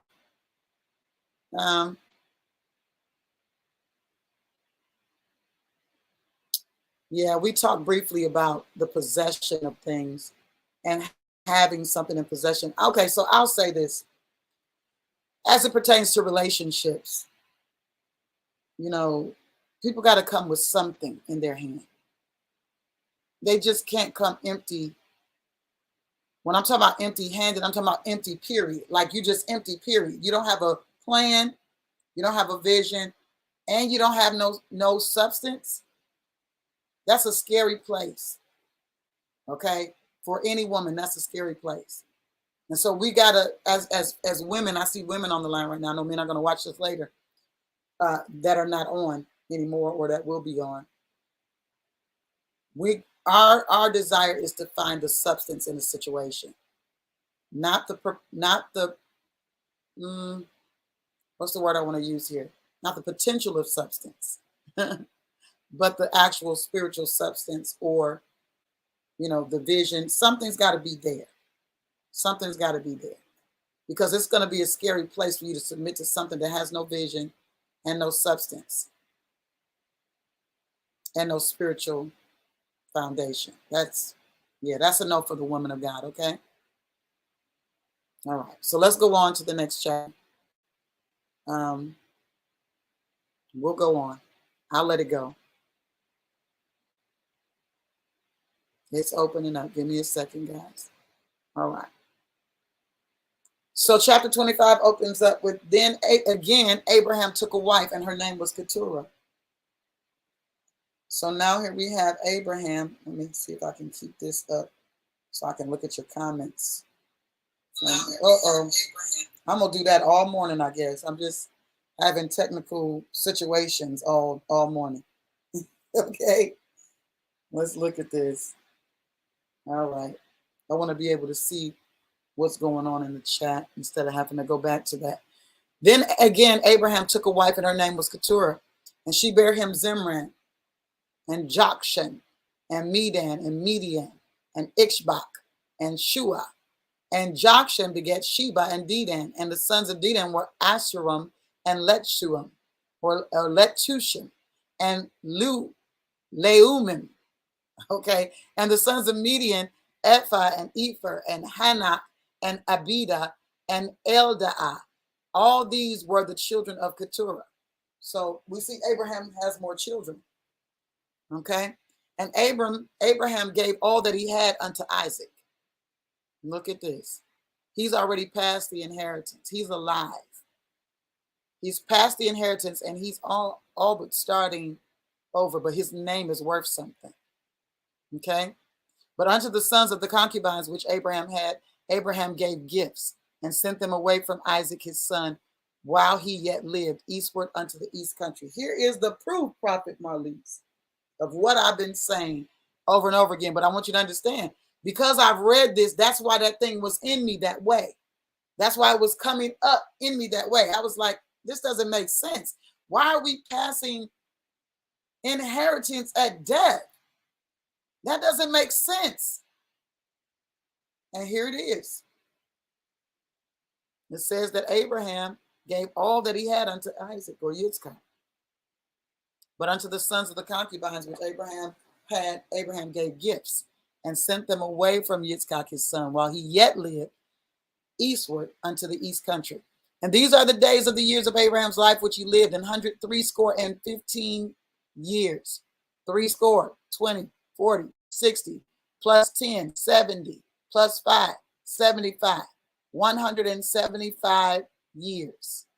Then Abraham gave up the ghost and died in a good old age, an old man and full of years, and was gathered to his people, and his son Yitzchak and Ishmael buried him in the cave of Machpelah.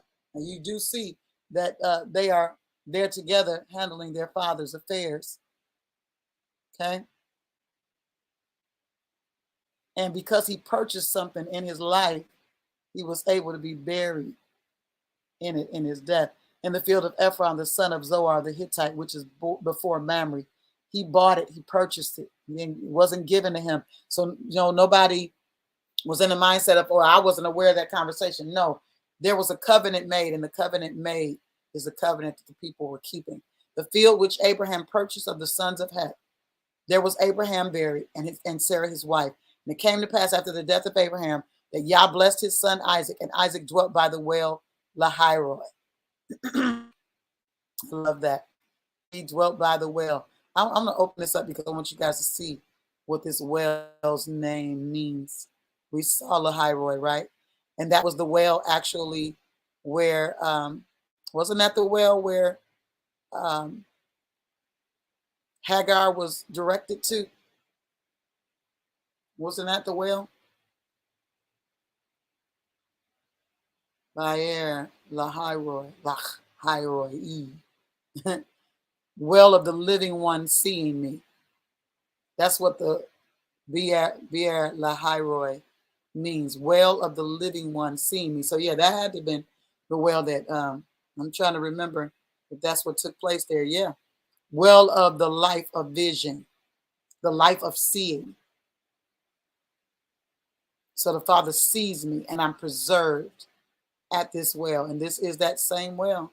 I believe with all my heart that Hagar was spoken with, speaking with the angelic agency, and him saying, listen, get up. Here's the well here. Yeah, I love it. All right, so you guys see that? And I could go, but you can click through here and see all of the different roots of that word. But I just wanted to give you a surface identity on that word. All right, so let's go back. 25. All right. Okay, here we are at verse 11. All right. Now these are the generations of Ishmael, Abraham's son, whom Hagar the Egyptian, Sarah's handmaid, bare unto him. And these are the names of the sons of Ishmael by their names, according to their generations. The firstborn of Ishmael, Nebaioth, and Kedar, and Adbeel, and Mibsam, and Mishma, and Duma, and Massa, Hadar, and Tema, Yetur, Nakish, and Kedama.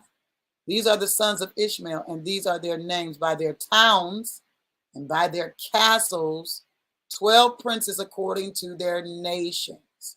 Now that's important to identify with. Very important to identify with. Towns, castles, princes according to their nations. Okay? And these are the years of the life of Ishmael, 137 years. And he gave up the ghost and died, and was gathered unto his people. And they dwelt from Havilah unto Shur, that is before Egypt, as thou goest toward Assyria. And he died in the presence of all his brethren. And these are the generations of Yitzchak, or Isaac, Abraham's son. Abraham begat Yitzchak. And Isaac, or Yitzchak, was 40 years old when he took Rivkah to his wife, the daughter of Bethuel, the Syrian of Padan Aram, the sister of Laban, the Syrian. So now you got to understand, when we start dealing with the kings the Syrian kings, and all of these different things. This is why understanding lineage is important, and being able to go through these things and not saying, I don't want to read that. It's too many names. It's too much. You need to understand connectivity. Very important that we understand that a lot of this fighting and infighting was family. Okay? This was all family. But some family came into the relationship, into the covenant, and other family did not. They served other gods. And Yitzchak entreated Yah for his wife because she was barren, and Yah was entreated of him, and Revka, his wife, conceived. Okay?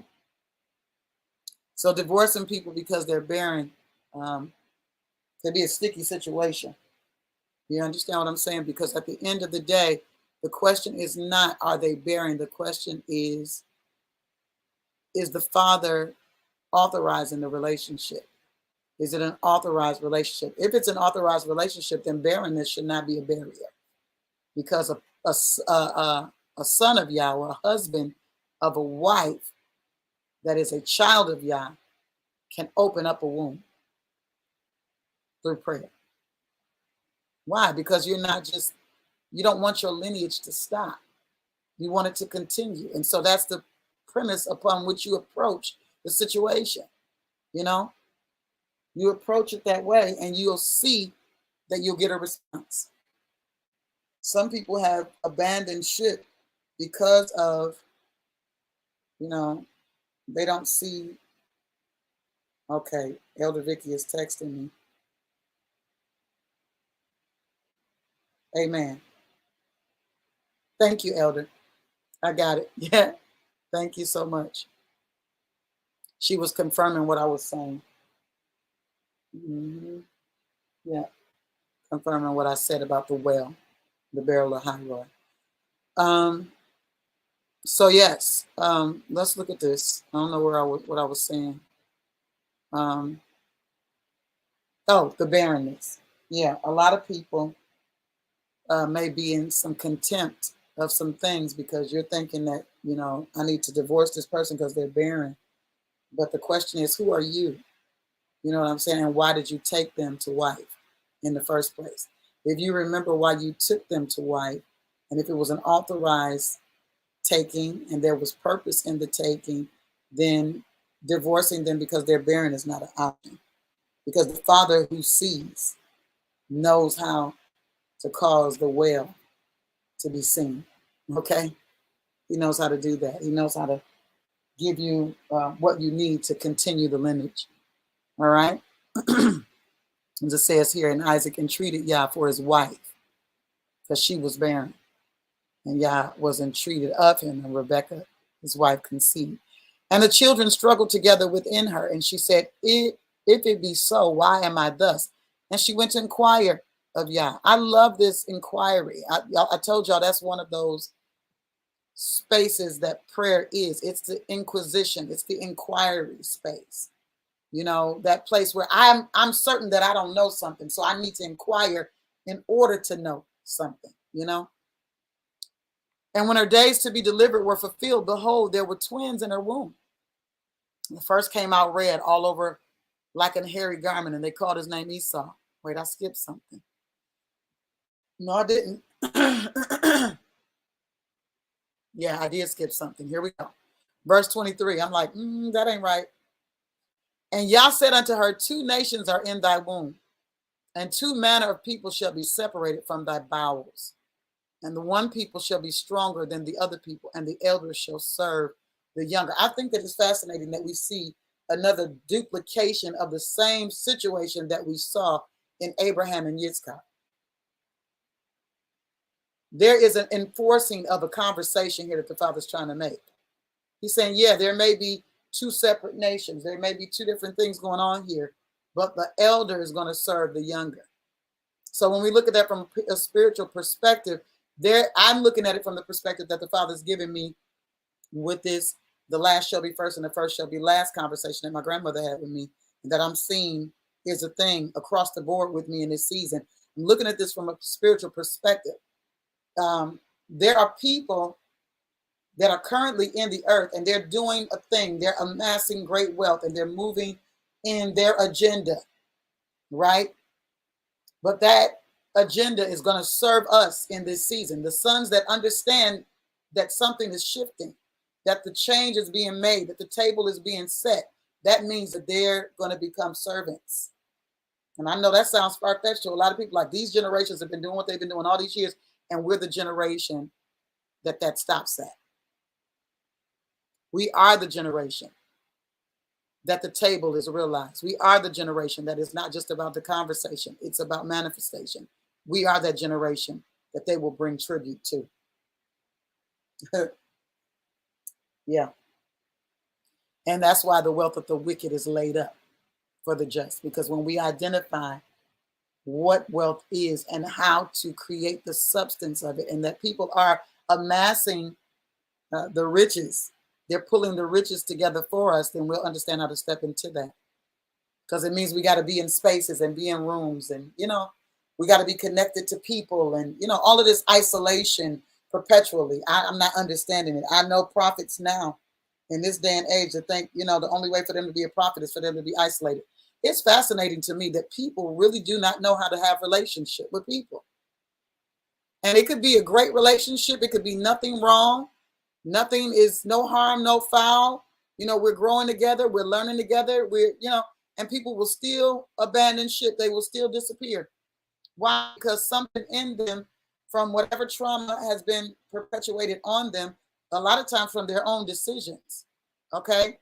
A lot of times from their own decisions in the relationship that they pursued spiritually and or naturally that didn't serve them well. Instead of them saying that was me, now they want to project those images of those failures on every other person that they come into contact with.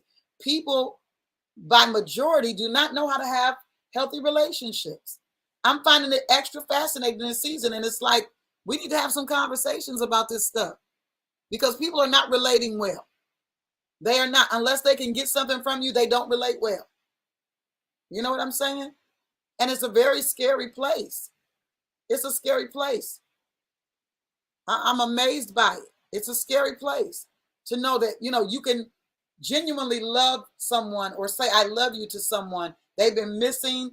They've been scattered. Something has gone on with them. You know that. You're not talking about that, but you know they've gone through some things. They processed through some things, and your response to them is, hey, it's good to see you. I love you.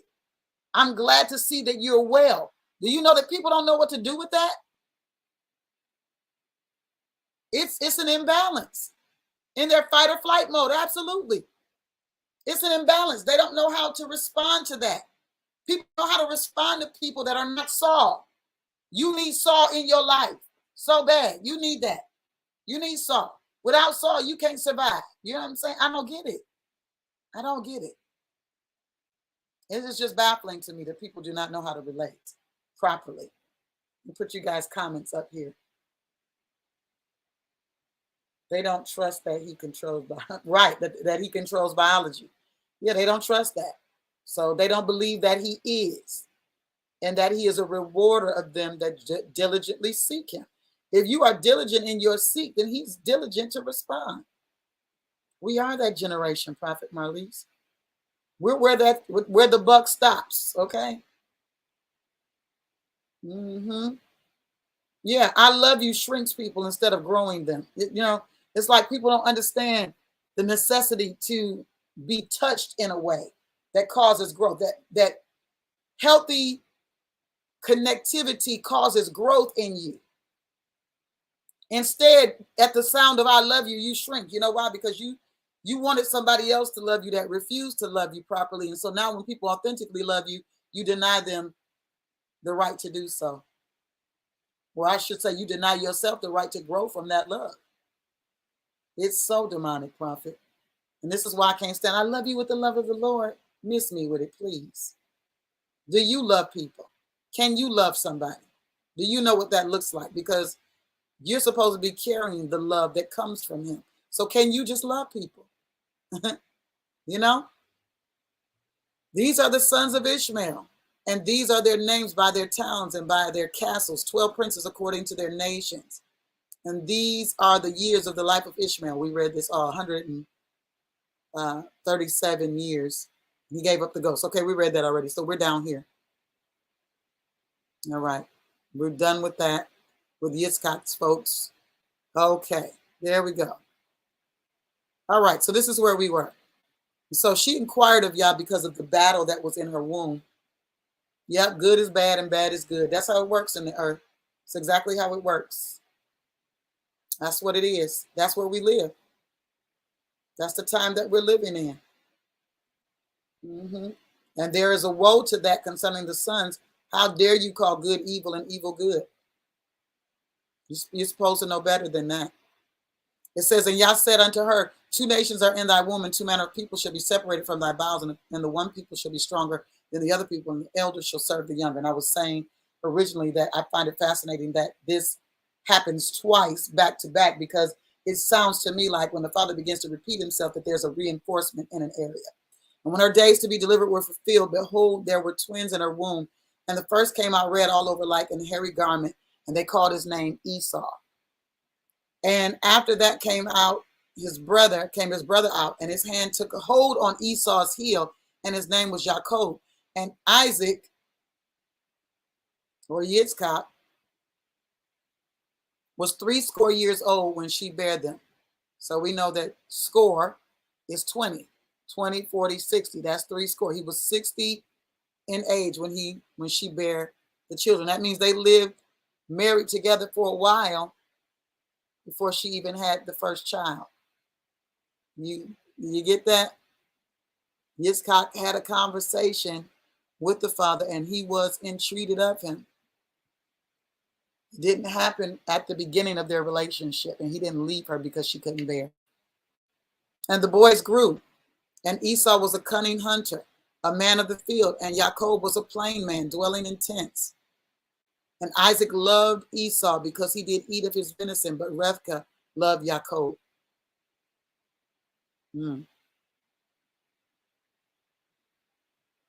Y'all forgive me if anytime I'm calling Yaakov Yitzchak, I feel like I've said that a couple times, and that is not who I'm trying to declare. I'm just trying to give you the names of the people, because I really despise the fact that they kept the names of wicked people sound but changed the names of the righteous people. That bothers me. So if you hear me say Yitzchak in the place of Yaakov, then you know. And Jacob side pottage, and Esau came from the field and was faint. So Jacob cooked some good food. He cooked some good meal. And Esau came in from the field and he was tired. Okay. And Esau said to Jacob, feed me, I pray thee, with that same red pottage, for I am faint. Therefore was his name called Edom. And Jacob said, sell me this day thy birthright. I'm going to tell you something. People give Jacob a bad name because he's a heel grabber. Heel grabber does not mean deceiver. Can we look at his name real quick? Because, you know, if I hear another message about that, it's just going to make me scream. Like in real life, it's going to make me scream. Because I'm just tired of the misrepresentation of the thing. First of all, there was a prophetic word that was given concerning Jacob. Okay. And that prophetic word that was, you see his name here, Yaakov. That prophetic word that was given him was that the elder was going to serve him. That means the positions had to change. And we see after this that we see many forefathers switching their hands on the heads of the children. That is a reinforced position. That reinforces for me that the first shall be last and the last shall be first in a lot of cases. Now, we do know that the firstborn is to receive a birthright. We get that. That happens.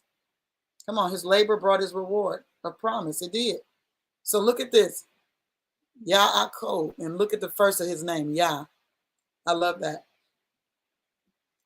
It means supplanter, heel holder, or supplanter. That does not mean deceiver. Let's look up the word supplant. So I can give you guys the definition. I want you to see it for yourself. We do know that something happened in the midst of there. To supersede and replace is supplant. Okay? So can we get Jacob, put some respect on Jacob's name? He was not, Jacob does not mean deceiver. Okay?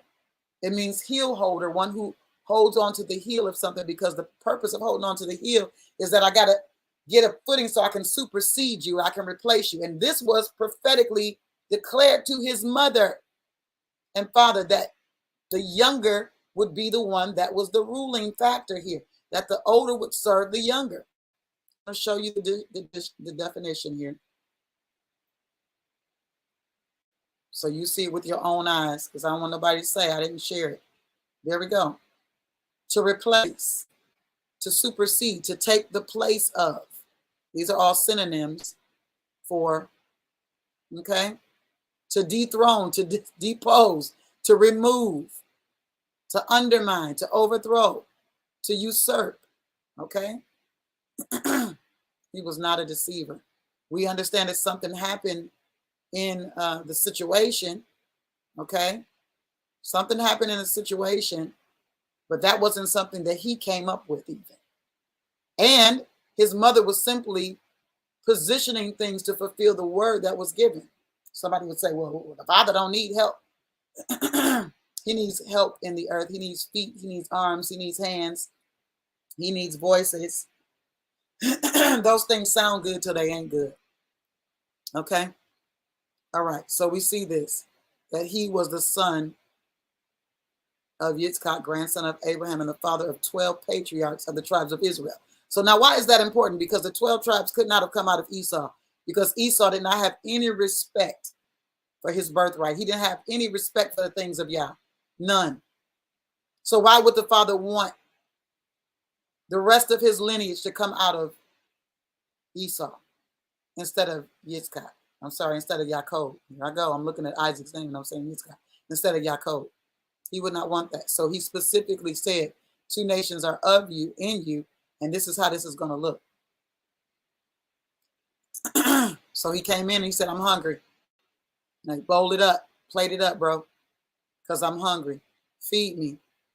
And so his brother's response to that was, okay. Now, if you think about this, I was telling you about how things happen and you don't even understand the fullness of what's happening yet, you know?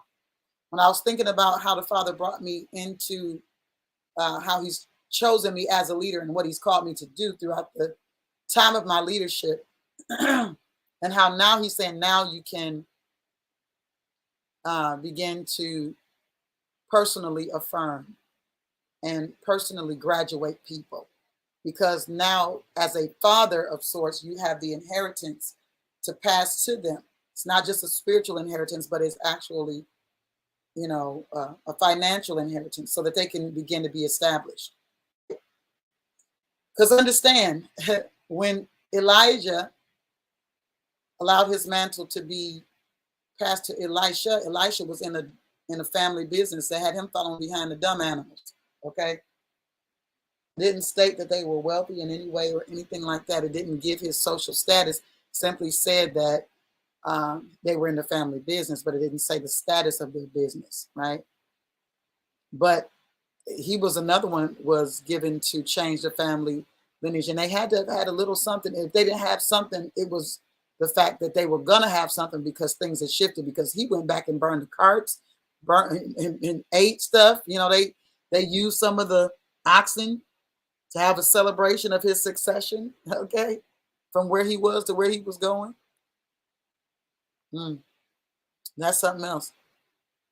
But at the end of the day, Esau said, behold, I am at the point to die. And what profit shall this birthright do to me?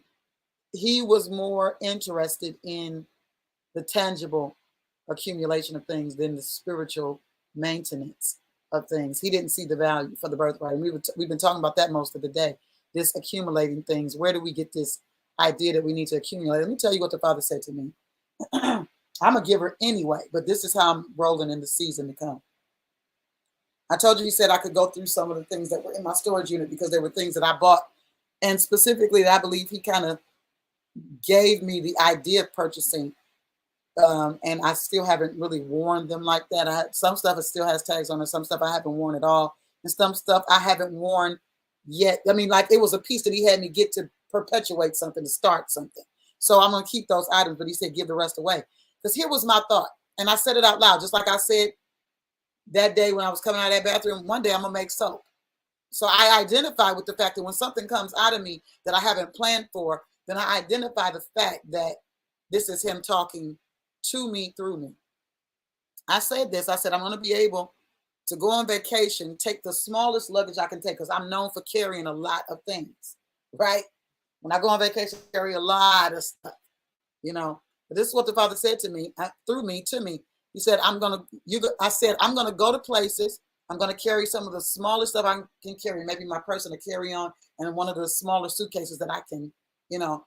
And when I get there, if I find a need or I desire something else, I'm going to buy it while I'm there.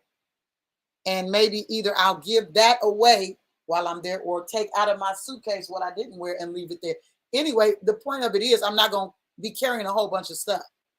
I'm not going to have a whole bunch of luggage. We're going to travel light. Remember, the Father said this in another season, Elder, and I'm just now coming into the understanding and the maturity of that word that he spoke, travel light, right?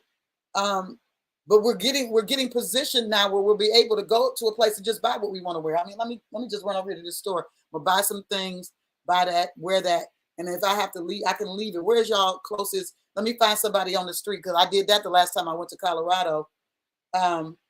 I had all this food that I had bought. Didn't know I was buying this food for not just myself, but you see, when you buy things, you got to understand that that's the way that works. I was thinking I was being frugal enough to buy what was needed while I was in the space, and that I would use it all up, but I didn't use it all up. So the Father said, bag it up. And when I was coming back from someplace one day, I think I went to go get something to eat. We were going to get something to eat. And when we went to go get something to eat, I noticed a man that was there. Oh no, I remember how I noticed him. We were coming back, myself and someone else that I love, were coming back from a place. And we passed by the corner that was right before we turned to get to the hotel. And I saw the man there, and I'm like, he did. I mean, I really felt strongly that he needed something. And so I said to the person that I was with, I said, we need to carry back over, because we were at like the day before the last day that we were going to be there. And I said, we need to take this stuff that we've amassed and we need to give it to that man. That was a lot of bags of groceries, but we took it to him nonetheless. And I don't know, we probably should have waited till we got the car to take it to him so we could have identified where he needed to go. I don't know. But I did what I felt like, what I believed the Holy Spirit was giving me to do. Anywho, he needed food for him and his family. So we took all of that stuff out of the refrigerator, off the counters, bagged it up. It was good food. I mean, just a lot of good food. And it was getting cooler in Colorado during that season too. So that was the beauty of that time, because it wasn't like it was going to absolutely spoil immediately because it was too hot. But bagged it all up and took it and went and bought something to eat that day and the next day, because it was like, what's the point in keep on holding on to this stuff and we about to leave, you know? So this is where we are, you know? He didn't have any respect for his birthright. He was just willing to just give it up. Now that's different from us having the stuff that we amass. Okay, those are not birthright pieces. Okay, but I just wanted to show you that part again, that amassing things and not understanding the purpose of a thing. And me saying that was to say this, that Jacob said to his brother, sell me this day thy birthright. Where did he get that from? I don't believe that him and his mother even had a conversation about this. I don't believe that she told him the prophetic word. I don't believe that she gave them that word. I don't believe it. But somehow he knew to say, well, give me your birthright then. Somehow he had a value for what his brother didn't have a value for. And this showed the character of the people. This was proof of their character. So I shared the food thing with you guys to deal with this whole value for something and the lack of value for something, you know? He said, sell me your birthright. He had a value for that thing. And Esau said, behold, I'm at the point to die. What profit shall this birthright do to me? And Jacob said, swear to me this day. And he swore unto him and sold his birthright unto his brother. Then Jacob gave Esau bread and pottage of lentils. And he did eat and drink and rose up and went his way. Thus Esau despised his birthright. He despised it. Wow, wow, wow. We're going to chapter 26. chapter 26. And there was a famine in the land, beside the first famine that was in the days of Abraham, and Yitzchak went unto Abimelech, king of the Philistines, unto Gerar. And Yah appeared unto him and said, go not down into Egypt, dwell in the land which I shall tell thee of. Now, this is during, these boys are alive here in this famine piece. It's a piece that we don't normally look at. We just look at the famine. But he's got a whole family to, that he's responsible for. His wife, Revka, and his two boys are on the scene here, okay? And we know that famine is common in this space. But I was wondering, I was like, well, why was the famine so common in this space during that time, right? And it came to mind that there were other nations that were still living in that space at that time. The place had not come to the place of flourishing yet, actually, as it was in the day when they were acquisitioning it. The children of Israel were acquisitioning it. It was still under development. It was still in a development stage. And you still had wicked nations living in that space. So it wasn't flourishing like it would have flourished, or like it would have flourished in the time to come. So we look at this, and they are in this space of famine, and Yitzchak wants to do what his father did. And the Father Yah says, no, you're not going to do it like that. You're going to dwell in the land that I tell thee of, that I shall tell thee of. So he did get out of a specific space, but he told him to sojourn in this land. Okay? He wasn't in that absolute place that he was in the moment, but he said sojourn in this land. You're not going to leave the land. Okay? And that goes back to something that Abraham said concerning his servant getting a wife for his son. He said, don't take my son down there. You understand what I'm saying? Because we want to get in the land, and we want, keep our feet here. We don't want to take our feet out of the space that the Father has given us. So sojourn in this land, and I will be with thee, and I will bless thee. For unto thee and unto thy seed I will give these countries. And I will perform the oath which I swear unto Abraham thy father. Excuse me. He said, I will give thee countries. I will give all these countries. I want to really light in on that for a moment, but this is another reason why it's so important for me to have somebody on with me, because listen, when I tell you I got to use the bathroom this morning, I've got to use the bathroom, okay? So what I'm going to do is I'm going to put on some music really quickly, and I'll be back. Just go ahead and take a quick intermission. Matter of fact, I'm not putting no music on because I don't have nothing to block it out with. So let's just take a Selah. Let's just take a Selah, all right? I'm going to mute, and you guys go ahead and take a Selah moment. I'll be back.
All right. Thank the Lord.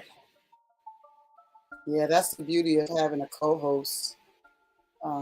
Because when you got to take a break and you got to do something. Yeah, thank you, Prophet Marlise. I appreciate that. You running it from the chat. In the Selah moment. Come on. Absolutely. Amen. Put a 5 in the chat. Thank you, Prophet. Thank you, thank you. Yes, Lord. All right. Let's get back to it. I'm going to turn the music all the way down here. All right. So where are we?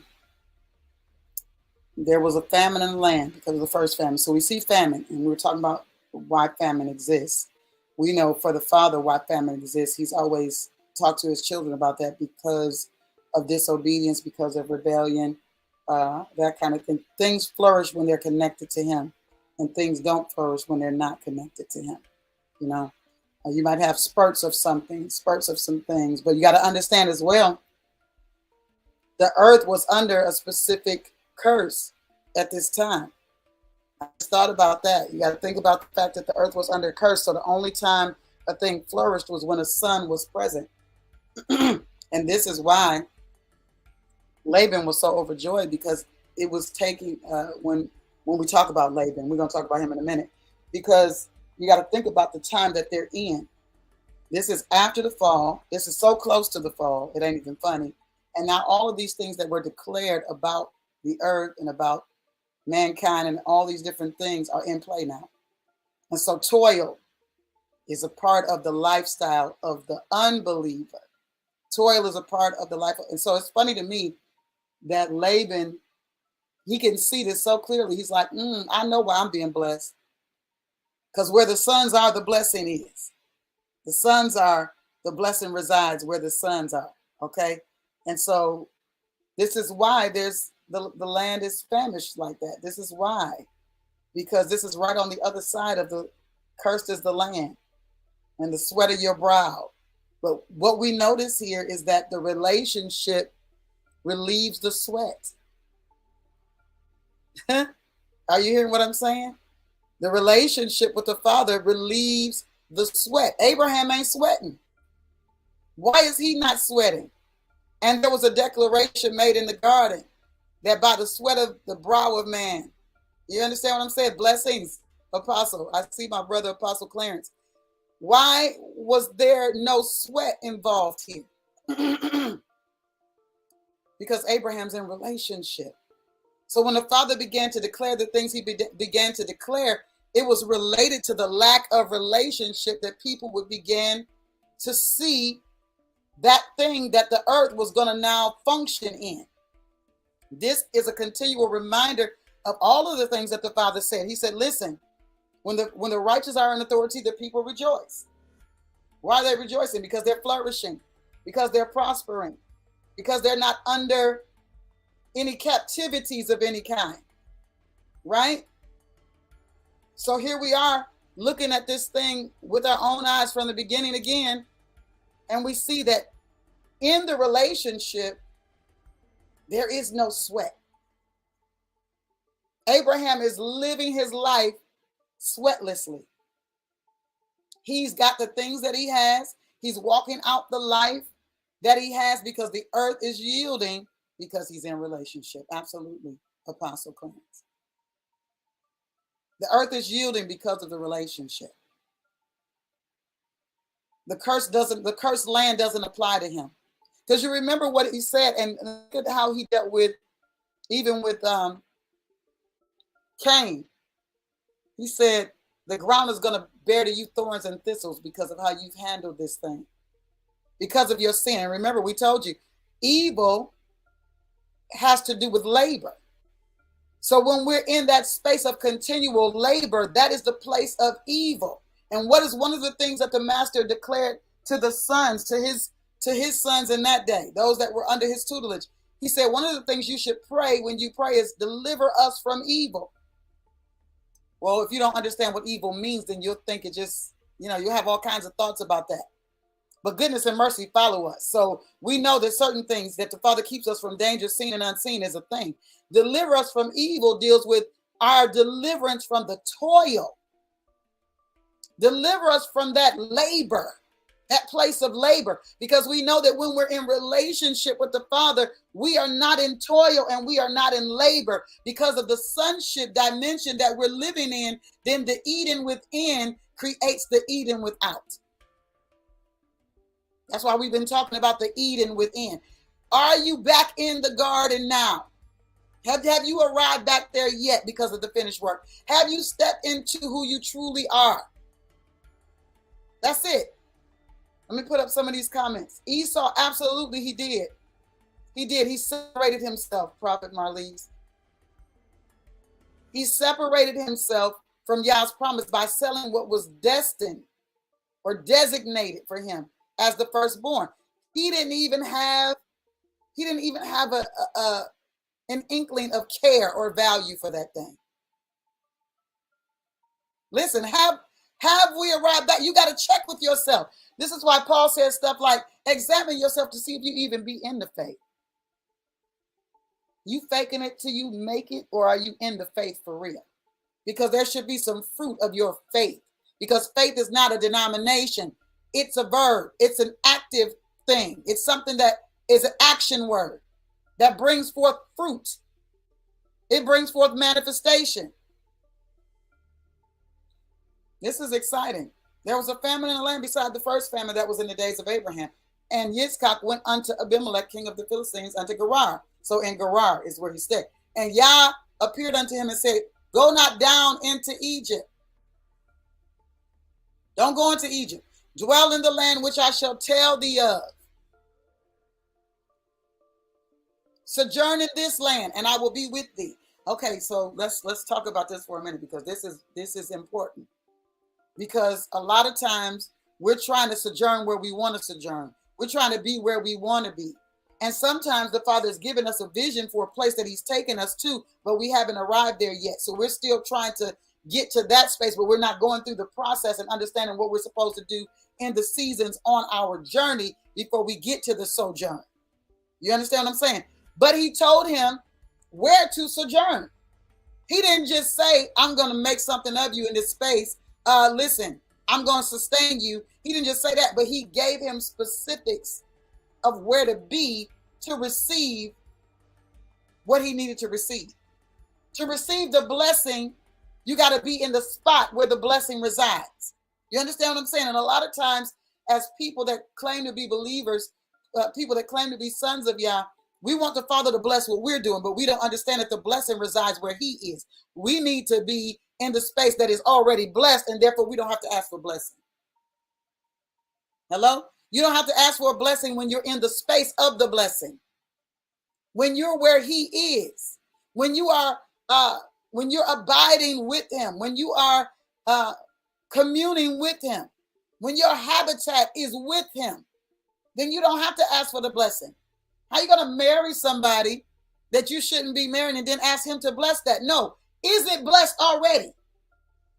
Did he say this? Come on now. And when I say this, I'm not saying that he picks mates. He don't pick mates. Understand? He don't pick mates for us. That's something that we have to have the maturity to identify. If that person contains what is necessary for the perpetuation of blessing that the Father is going to bestow upon me, or that I'm already carrying, or the vision that I have. Does this fit the value that's already in me? Or is this going to take away? Right? Okay, maturity. We understand that maturity is what selects mates. Because you see that Abraham sent his servant down to pick a mate for his son. And it was the maturity of that mate that caused him to be the one sent, because there was a relationship there. And that servant understood his master's need. And he was going to handle that thing well. He said, sojourn in this land, and I will be with thee. He gave him where to be. That's where the blessing is. Where the Father says be is where the blessing be. For unto thee and unto thy seed I will give all these countries, and I will perform the oath which I swear unto thy father Abraham. I want to look into this thing, because this thing is standing out to me in this season, and it's never stood out before. I want to look at this.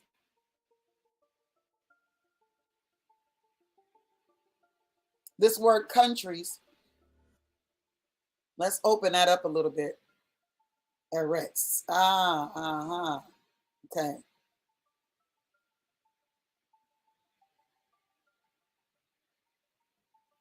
Okay, he's dealing with territory. Okay. All right. I want to give you these regions. Okay. I'm making sure that I'm not missing something here. He's firming up the covenant. Okay.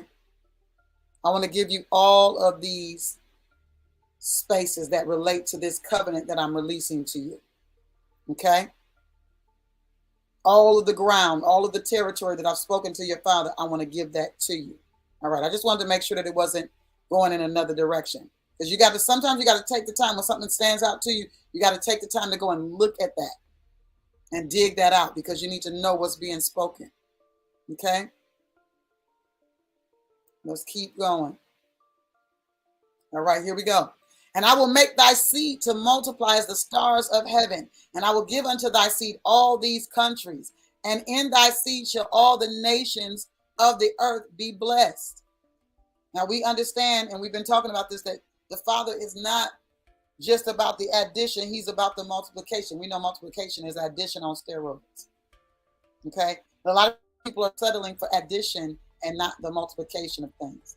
The Father is into multiplication. Therefore, even when we're looking at our relationships, we've got to identify, is this multiplying something in me? Is this creating a space of multiplication, or is this subtracting? Or is it dividing? You understand what I'm saying? And based on that information, the outcome of that information, that's your data that you input in, and the data that you get back should determine how you're going to function. Okay? Because you got to be mindful of the season that you're in and the need for you to be, as Jacob was in that space. Listen, he was adamant about a position. He understood the value of what the Father was positioning him in. He didn't know that the Father was positioning him there, but I'm saying there was a value in what the Father was positioning him in. And we have to come to the level of maturity to understand that what I carry and what I am called to is, I've got to be able to maintain that. I cannot just be everywhere doing everything with everybody, because is it adding in a way of multiplication, or is it subtracting in a way of dividing? I can't do it. Because that Abraham obeyed my voice and kept my charge, my commandments, my statutes, and my laws. Now, understand, this is why, and we were talking about this earlier, that somebody in the family has to reroute the course of the generations. We know Abraham did that.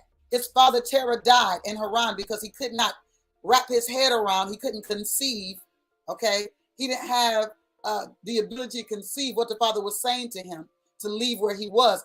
Matter of fact, because he was so busy being what he was being in that environment, he didn't want to lose that status there. He thought status with man was more important than status with Yah. We know that Terah was a chief idol maker. Okay, so there were some things that he was attached to. We were talking about those attachments earlier. Things that he was attached to that he wasn't willing to let go of that baggage in order to go on a journey that the Father was calling him to. Something unknown, something something he had never seen, a place he had never been. That wasn't a thing. And why he had never been there was because the earth was still pretty fresh in its cycle. This was a pretty fresh place. Everybody hadn't covered all the territory yet. As a matter of fact, it wasn't until Genesis 11 that there was a scattering. Of course, we know after the flood, there was an instruction to fill out, to move around and to begin to fill the earth. And then after Genesis 11, there was another, listen, I'm thrusting these people out here. I need y'all to spread out and fill the earth, okay? So they're still in that process of spreading out and filling the earth, so they haven't seen everything yet. So this is a strange request. I don't even know of this space that you're calling me to, and you want me to go there? I digress. I don't want to do that. So he died in Haran, but Abraham carried that mantle. He picked up that mantle. He picked up that message and ran with it. So we understand that as a leader, then there has to be something that creates a response for those that follow us. So we see that because Abraham obeyed the voice of Yah, now as Yaakov is in this space, then he's getting a response from the Father. Same thing with David, because David was in a space with the Father. Solomon is getting a specific response. Okay, it's the same way spiritually as it is naturally. All right, but spiritually, I'm gonna tap into that for a moment about leadership. It's the same way, and this is why the Father is really adamant about us dealing in spiritual growth first before we begin to father or mother people on, on that level, because there's something that he wants to pass. It's not just spiritual, it is legacy that is both spiritual and economic. You understand what I'm saying? But because we've been to a place and we've heard the Father and we've willingly gone into that space and kept the charge, the commandments, the statutes, and the laws, now when they come up, if they are coming, remember we were talking about what's in a name, if they are coming on the behalf or for the name's sake of us, in our name's sake, just like we come on the behalf of the namesake of the Mashiach, right? Because we are able to take that position as a son based on what went before us, now we're going to get a response. Okay? He said, and Yitzchak dwelt in Gerar. And the men of that place asked him of his wife. See, we got this same thing happening. Now, something going on in this era, something going on in this time that is causing such a preservation of these women. Because understand, she's in her 60s. If she is the same age as he is, which from what I looked at, they're pretty much there at the same age. And we'll look at it when she dies. We'll see what the difference is for sure then. But we know Sarah was 10 years younger than Abraham. But in her 90s, they was trying to take her into the harem. You understand what I'm saying? So here this woman is in her 60s. She well over 40. And they trying to take her into the harem because she was fair to look upon. So this gives us to understand that the Father, how he dealt with his people, preserved them. That's another way that you'll know whether you are actually in the will of Yah or not. Are you preserved? Because presentation is a thing in the world. Men look on the outward appearance. The Father looks at the heart, okay? But if your heart is right before him, then you'll have an understanding of the value of presentation. We live in an age where people are okay with the wrong presentation. And they don't think it's the wrong presentation because they're happy in what they're presenting, But I'm telling you, across the board, the Father wants to gather all of the things that we should be doing. He wants us to have a gathering of all of the information. How are you handling yourself from the physical perspective? How do you handle yourself from your spiritual perspective? What are your interactions with people? All of this stuff matters. Are you occupying? What is the occupation? What are you doing in the marketplace? How are you reaching people? People think that, building church buildings and going into church buildings is a way to reach souls. No, it's not. The souls are not in there. They're out there. So this is why I keep telling you guys that the Father is saying that in this season, you're going to realize that that's not the case, because the marketplace is the space that he's always desired to reach a people. The people that come together are the people that are already reached. They come together to fellowship, to eat together. They basically live in the same area, the communities. I need sugar. I can get sugar from you before I go to the marketplace. How we treat one another. And the Father's bringing us back to those spaces as well. Because the sons that are being raised in this season that are not just spiritually, have spiritual fortitude, but they have financial fortitude, are going to begin to build those spaces for the sons to be in that space, so that when people are coming in, notice I say when people are coming into our space, not to our church house, but into our space. But they're coming into the space because they see our love. They're coming into our space because they see that we have something. So let me give you a quick example. The Egyptians that saw, okay, we're under these plagues that Goshen is not. We're switching sides. So what you do in the space that the Father creates for you as sons, which it should be some kind of togetherness. Right now, we're still a little scattered, And I've known people that have built communities, but they built communities to let everybody in them. I desire in this season to build communities that first the sons cohabitate. Because there's been a lot of issue with sons in the previous season where they don't have, particularly leaders. And I think all leaders go through that process. But what of the fact that the woman saw the prophet coming through there often and said, we got to build an addition. In other words, we don't need him tired. We don't need We need him to be able to do what he's called to do. He's a holy man, and he needs a space, right? And so that's the desire, to build the spaces that are necessary to house the holy people of God. Okay? And the Father's facilitating that in this season. It's amazing to me. And I'm looking forward to it in this season, because there are a lot of people that have been without. You understand? But here's the other thing. When I say the people of Yah, I'm talking about people that have fruit of relationship with him. You know, they're not going to be coming into a space trying to create an uproar, okay? Trying to create their own situation in that space of flesh, a situation of flesh. You understand what I'm saying? That's what we're giving deference to. People that we're in relationship with. So we're going to be building those relationships in the different areas, because at the end of the day, listen, at the end of the day, this is what the Father's desire is, because only in that space are we able to see the flourishing of cities again. And there will be a flourishing. There will, just this gentrification and all these things are purposeful. These things are purposeful for the positioning of sons. And while darkness is establishing the things so that it can see something, sons are going to rush in and begin to seize the things that they set up for themselves. And it's nothing they're going to be able to do about it, because they established it upon a specific premise. And I understand the premise. If you understand the premise, you can seize the thing. You can acquisition it. You understand what I'm saying?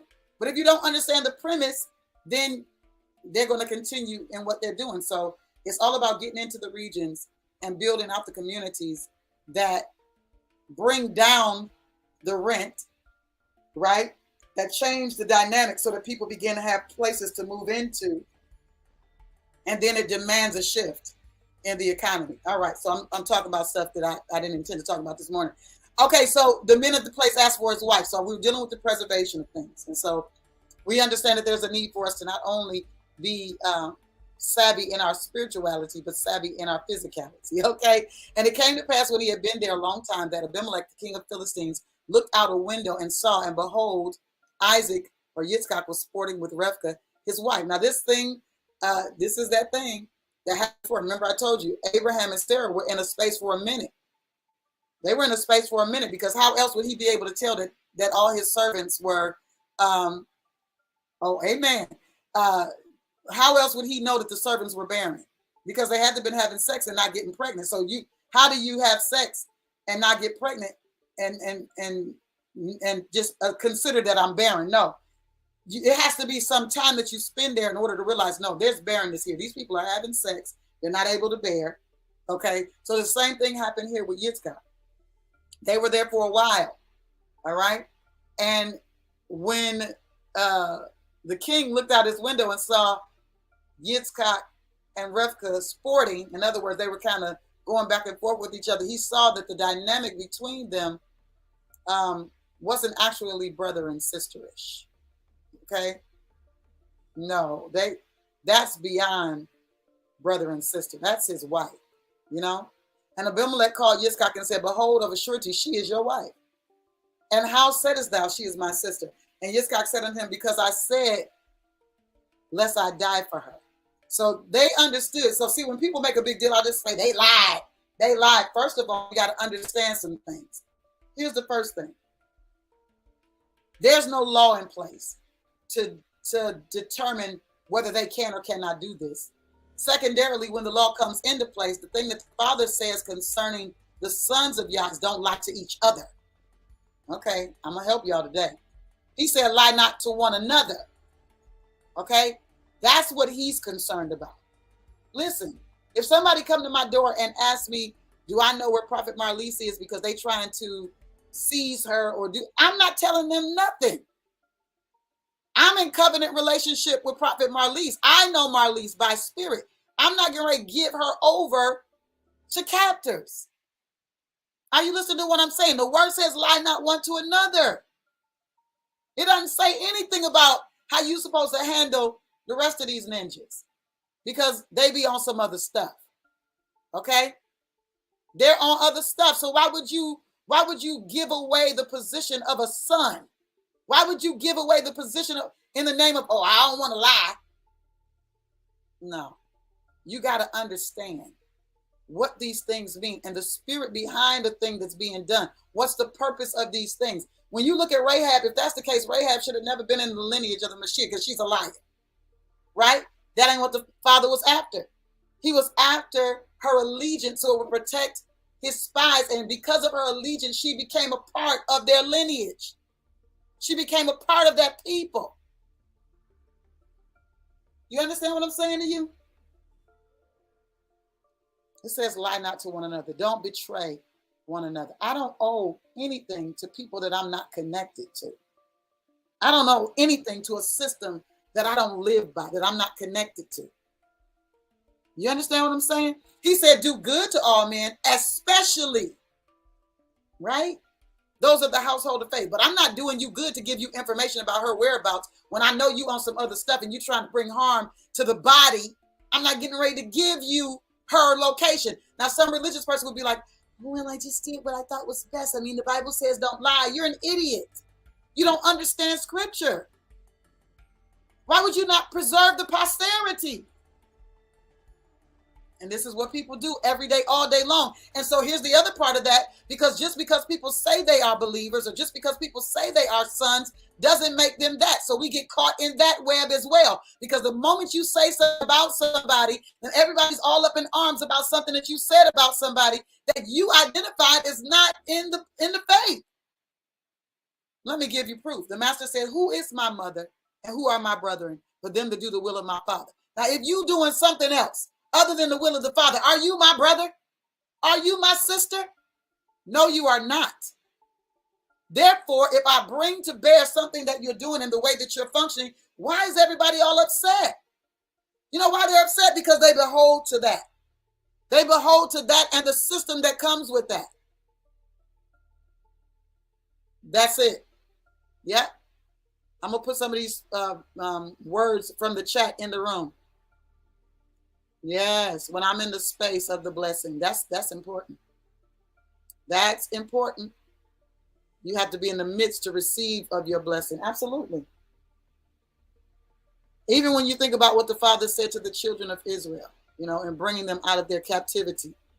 Listen, as long as they were with him, they were blessed. Now, when they started with all that extra complaining and all of that, he said, okay, I'm going to move my hand. The moment he moved his hand and them serpents, them fiery serpents started biting their behinds, oh, they understood something then. Somebody had to understand something then, right? Because even in the place of wilderness, the Father is with the sons to make prosperous their way, to cause them to flourish, to cause them to grow. Because it's not it's not the end of the journey that matters. It's the journey itself, that what you're becoming on the journey that matters. Because that's going to determine whether you're able to sustain the thing. Are you able to sustain what the Father is giving you? So some of us stay in the wilderness a little bit longer, not because we're in sin, but because the Father's saying, I want you to remember where I'm taking you is so great. Where I'm taking you is so big. I don't want you to get amnesia.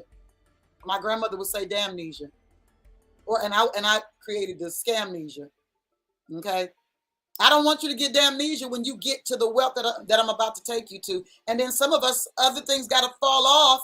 And so we're in this wilderness and we're going back and forth with y'all. And we're not doing what we need to do to come out of the space of the things that we're holding on to. This consumerism mindset, this spiritual consumers, just constantly consuming. We've got to step into that space of being a contractor, because we are heirs. This is a partnership. You need to become a spiritual contractor of the divine things, not just a consumer. Okay, let's look at this. We know that he said, this ain't your sister, this is your wife, right? And Abimelech said, what is it thou hast done unto us? You know what fascinates me? The worldly people in biblical times understood when they had stepped in this, okay? That's this new thing I got, Prophet Marlon. They understood when they stepped in it, okay? They understood when they were being dealt with. Wicked people in this age, they don't understand that. Not even people that claim to be believers, they don't understand that this is a result of something that you're saying or doing. Most people don't even understand that leprosy is a result of what's happening with your mouth, with what you're saying. Do you know that what comes out of your mouth and what it is concerning and what it's about affects your physical body? Leprosy was a result of the fact that people were saying things that they should not have said. They were blaspheming.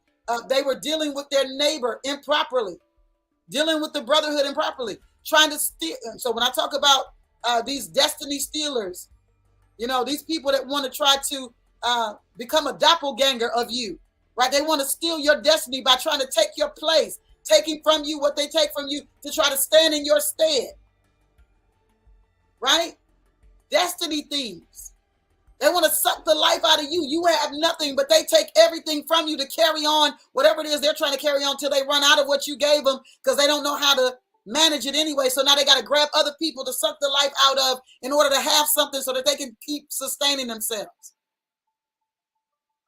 Destiny thieves. Said, what have you done to me?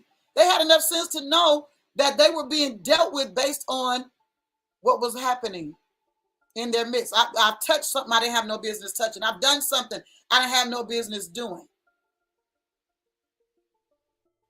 And the leprosy is a result of that. Leprosy, and when we think of leprosy, we don't have to just think of just the thing that happens on the skin. It could be all kinds of different facets that are figuratively leprous, okay? But the point is that with their mouth, they created a situation for their body. All right? And Abimelech charged all his people, saying, he that touches this man or his wife shall surely be put to death. Now, the father allowed this to happen for two different reasons. For one, we know with Abraham, there was more than a dowry given to Abraham for his sister. Okay? So there was more wealth amassed in that space that he was in. But when the realization came of who she was, I'm talking about Abraham and Sarah right now, the father also told the king, even after he gave him the dream, he also told him, the prophet gonna pray for you. He'll get you back together. So what was the father doing? He was showing who he was in his people. So when people say, oh, they lied, y'all ignorant. This was not about that. This was about the father showing himself strong in an area to show his people strong in an area. This was about power. Who's holding true power here, right? Because when you think about what the king said to Abraham, he said, listen, all this land is before you. Choose whatever you want. Do whatever you want to do with it. Do whatever you want to do. Okay? Yeah, I'm the king. I got it. But I'm giving you authorization to do whatever you want to do out there. Because you the one with the power in this space.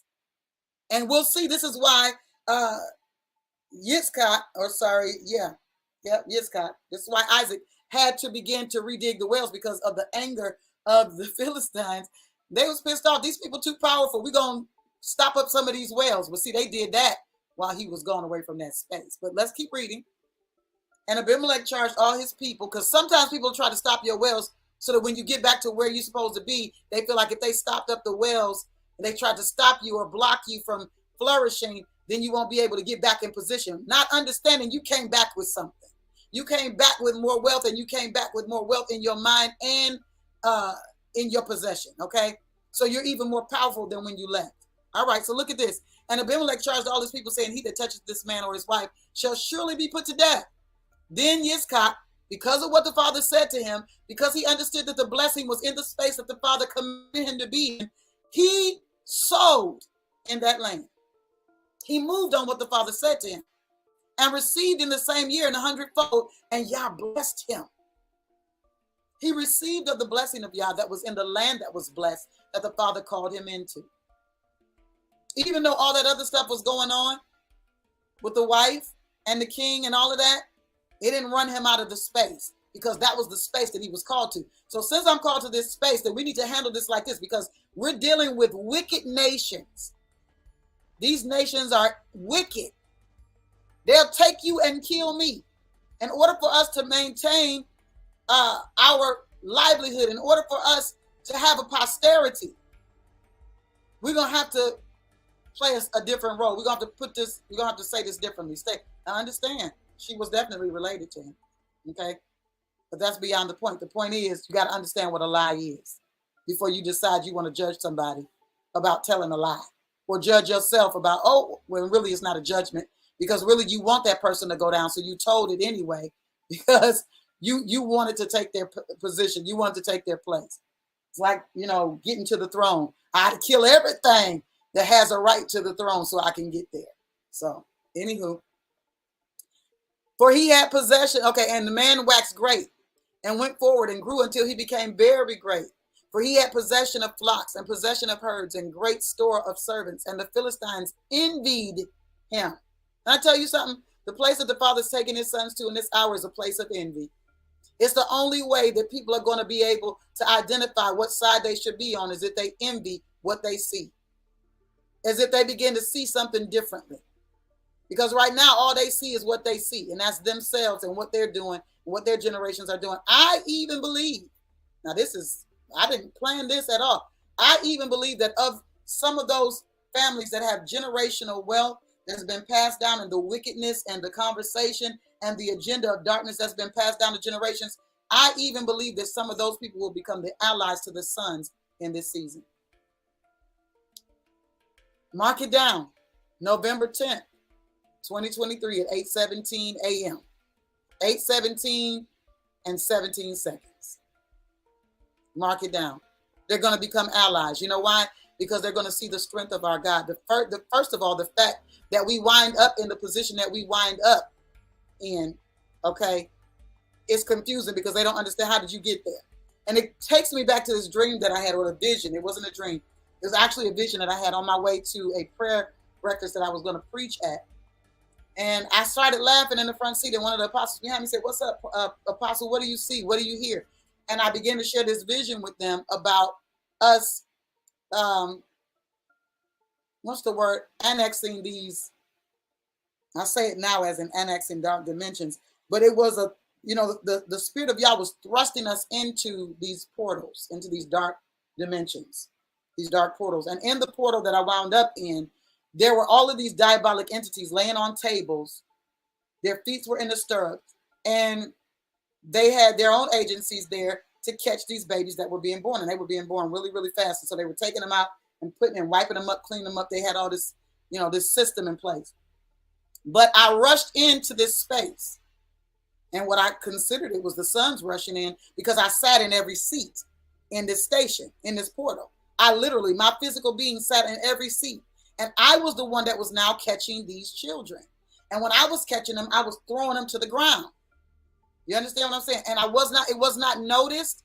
There was no awareness of the fact that I had entered that dimension or anything.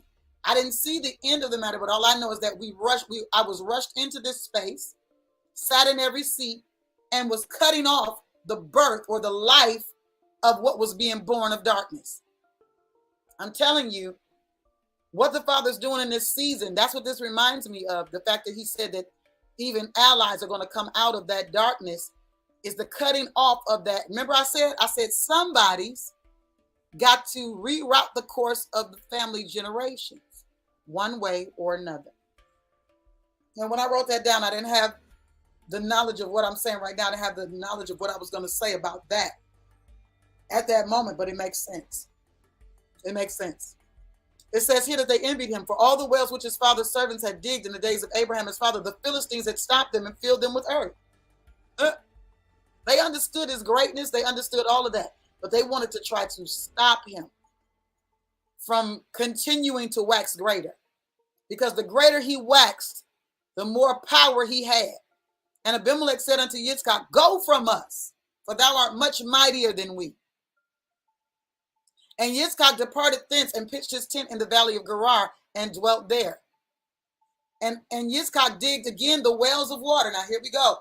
One of the things that's necessary when we get to that space that the Father said, "I'm going to bless you in this space," and then he begins to identify the blessing. Now we got to take the tools that the Father has given us to begin to do the construction or the excavation or whatever it is that is needful in that area.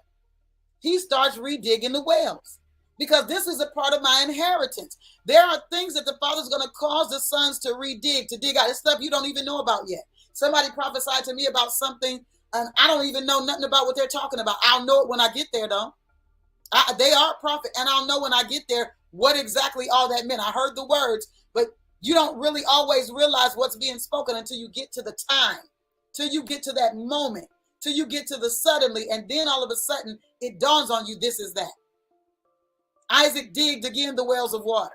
He understood. I've amassed all this wealth. The Father has sustained me. I'm in this space, and now I've got to go back to what is mine. I've got to deal with the inheritance.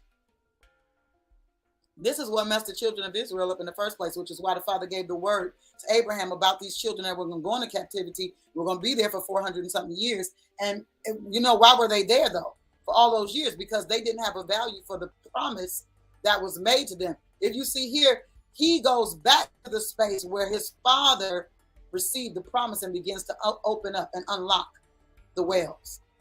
Yeah, I'm not going to leave the land. Father told me don't leave the land. And matter of fact, I'm going to go back to the spaces where my father's already been, and where they have caused the blockage, I'm going to unblock it.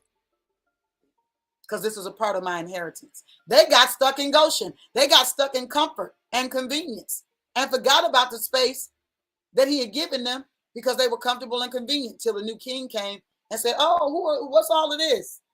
Okay, yeah, I heard about Joseph. I know. Yeah, but I ain't doing it Joseph's way. Make them captives. All of them going to be slaves. You hear what I'm saying? So we got to make sure that while we're in the space, first of all, getting in the space of the blessing, receiving of the blessing, and then understanding the necessity that the Father's going to take us back to some spaces to dig, to unblock, not to undig, to unblock, to dig out the wells of water again. Okay, so this happened in the days of Abraham, that those wells were dug, and now the Philistines stopped them after the death of Abraham. You're always going to be somebody disrespectful. Okay, and he called their names after the names by which his father had called them. So here he goes. Yitzchak's servants digged in the valley and found there a well of springing water. And the herdmen of Gerar did strive with Yitzchak's herdmen, saying, the water is ours. And he called the name of the well Isaac, because they strove with him. That's what Isaac means, striving. Okay. They wanted to lay claim or lay stake to things that his father put in place. When I'm talking about inheritance, I'm not just talking about natural inheritance only. I'm talking about your spiritual inheritance. What the Mashiach did on your behalf. What the forefathers did as a result of what the Mashiach did. There's a legacy. Even as we're looking at Abraham's legacy, this is a part of our legacy because we have been grafted into this body. Not going to go into all the details about what tribe we're from and all that. None of that matters. And let me tell you why that doesn't matter. And I'm saying this because I know some of them are going to be watching me. They watch me all the time and don't let me know that they're watching me. But let me tell you why that doesn't matter. Because the master said this: as it pertains to the kingdom, the Father has sent this Son for the world to be able to come into the relationship with the Father. And therefore, neither Jew nor Greek, bond nor free, male nor female, he don't care about that. Y'all care about that. He don't care about that. He said, I care about the relationship. That's what I care about. I don't care about all that, all the rest of that. Whether we're of the tribe of, none of that matters. Because you can be of a tribe and still be in the dark.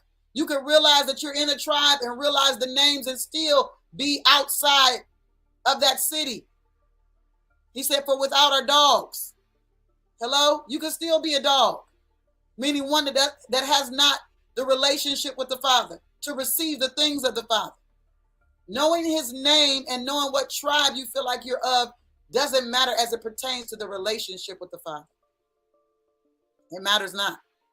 And they digged another well and strove for that also. And he called the name of it Sitnah.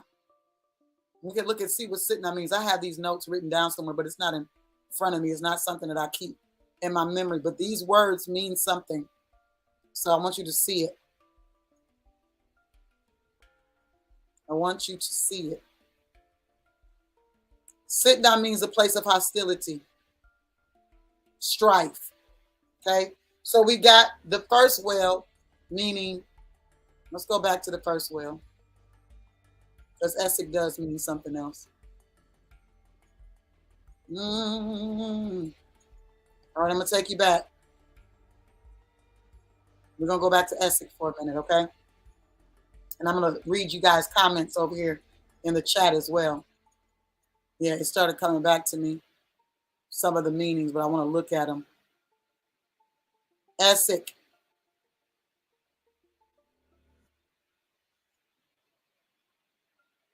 Contention, which is related to strife, right? Contending, but it's more of a contending for something. In other words, it belongs to me. I'm the rightful owner of this thing, okay? So Esek means contending or contention, all right? If you look at the root of the word, you'll see further what that looks like or what that means. Asak, to strive, to contend, to quarrel. So that's where they're pressing upon them in this quarreling place to strive with them for the ownership of a thing that really they don't own. But anyway, we see that every day, all day. I'm not going to get into that this morning because that'll take me down a whole rabbit hole concerning all the things that are in our purview right now with these nations that are contending and fighting over stuff, and the false people that are trying to take from other people something that rightfully is theirs. But, you know, because we behold to the false people that are not the people, then we kind of side with, you know, it's all of that. It's crazy. It's crazy. I'm not going to go into it, though. Yep. All right. So let's go down. We did Esek. There's constantly a battle of that. And you'll notice that happens also when people die. There's always a battle over the stuff because people are consumers. They're Mammonites. I call them Mammonites. Okay. Did I read this one already? I did. Esek. Okay. Sitna. We saw Sitna, but we'll go back to it. Let's look at it again. Sitna means striving.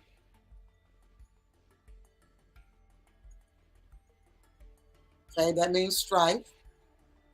All right, we got that. So now let's go to the next well, because he's digging them out one by one. And with all of these that he's digging out so far, there is contention, there is striving, there is a battle for position over this space. All right. All right.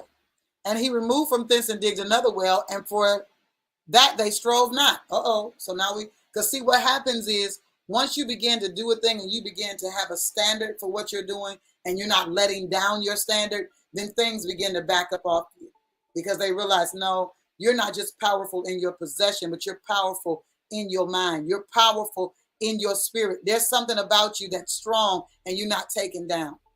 So the next well they didn't strive over, and he called the name of it Rehoboth. And he said, for now, Yah hath made room for us, and we shall be fruitful in the land. All right, so let's look at Rehoboth. I know y'all know what Rehoboth means, but I want you to look at the word itself, because I want you to get in the habit of looking at stuff, even when you feel like you know what it means. Because I'll tell you something. When I was younger, this was 11 and 12, I did this kind of study in the scripture. But there were things that I never looked at. Things like God, things like Jesus, you know, those. I didn't look at names specifically those names, because in the religious industrial complex, the church industrial complex that I grew in, I took their word for it on those areas. But come to find out, that wasn't what it was. So wide places or wide streets. And if you know anything about wide places or wide streets as it pertains to wells, then you understand that that's the place where commerce happens. It happens in the midst of these places. Why? Because there needs to be water in the place of commerce, because people are bringing their camel, they're bringing their their caravans, they're bringing all kinds of stuff because they have to bring their equipment or whatever they're selling. They have to bring it to set it up. So there has to be a space of refreshing in order for commerce and trade to happen. So just keep that in mind from a natural perspective, and just kind of, contemplate it from a spiritual perspective. Are there any wells here? Is there any refreshment here? Is there any water here? Because if not, there will be no transactions. Okay? All right. So let's look and see what you guys are saying in the comment section.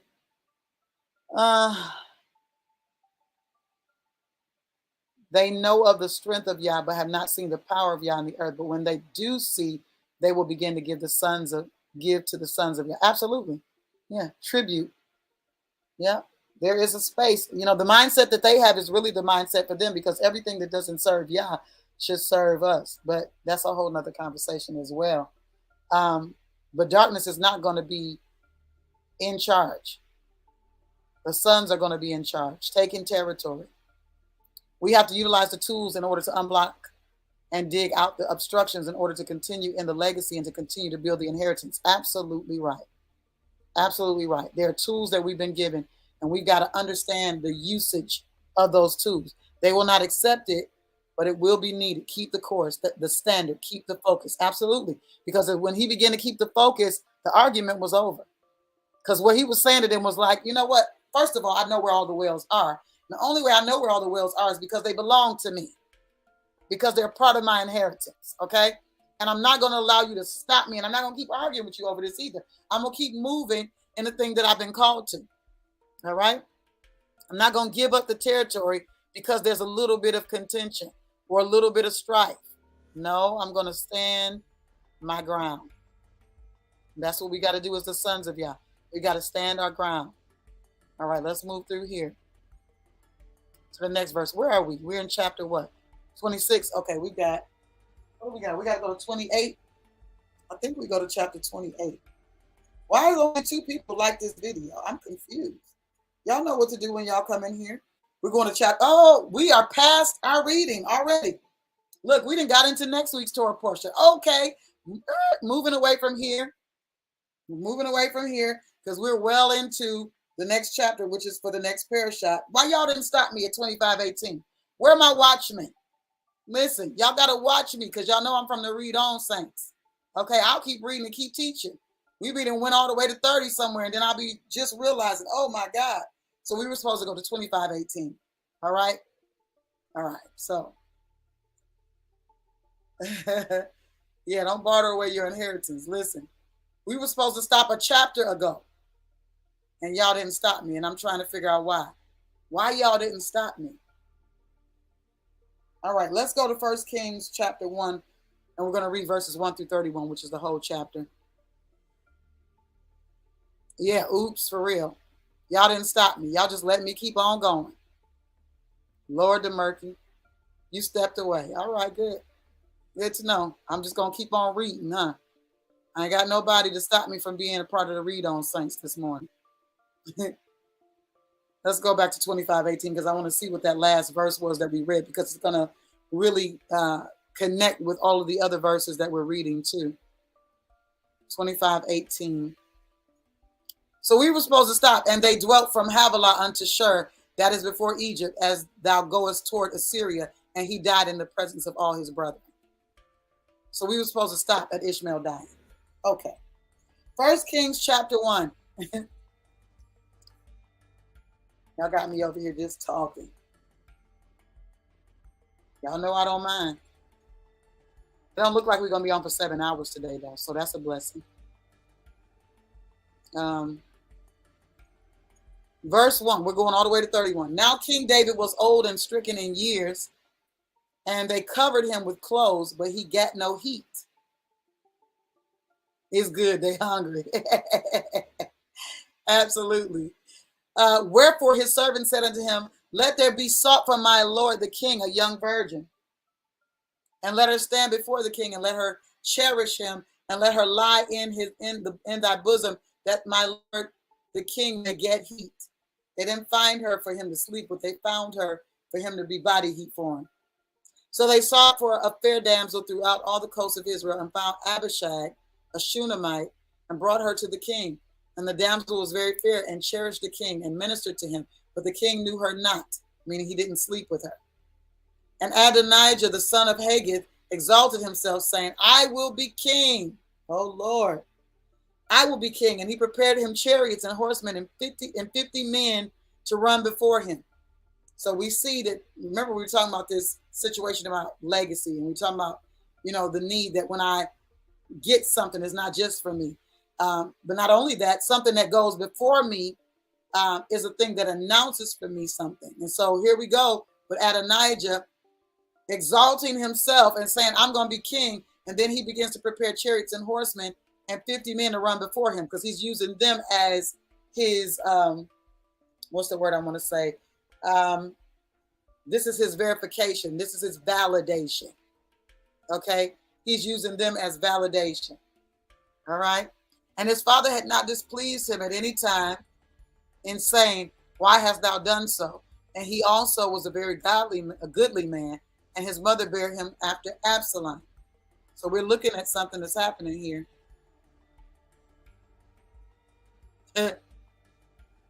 In the midst of David. And he conferred with Joab, the son of Zeruiah, and with Abiathar the priest, and they following Adonijah helped him. But Zadok the priest, see, it's always somebody that says, that ain't right. That ain't right. We see even with Yaakov and Esau, how Esau didn't have no value, but Yaakov said, that ain't right. There should be some value here, but this is not valuable. This is what Zadok is saying.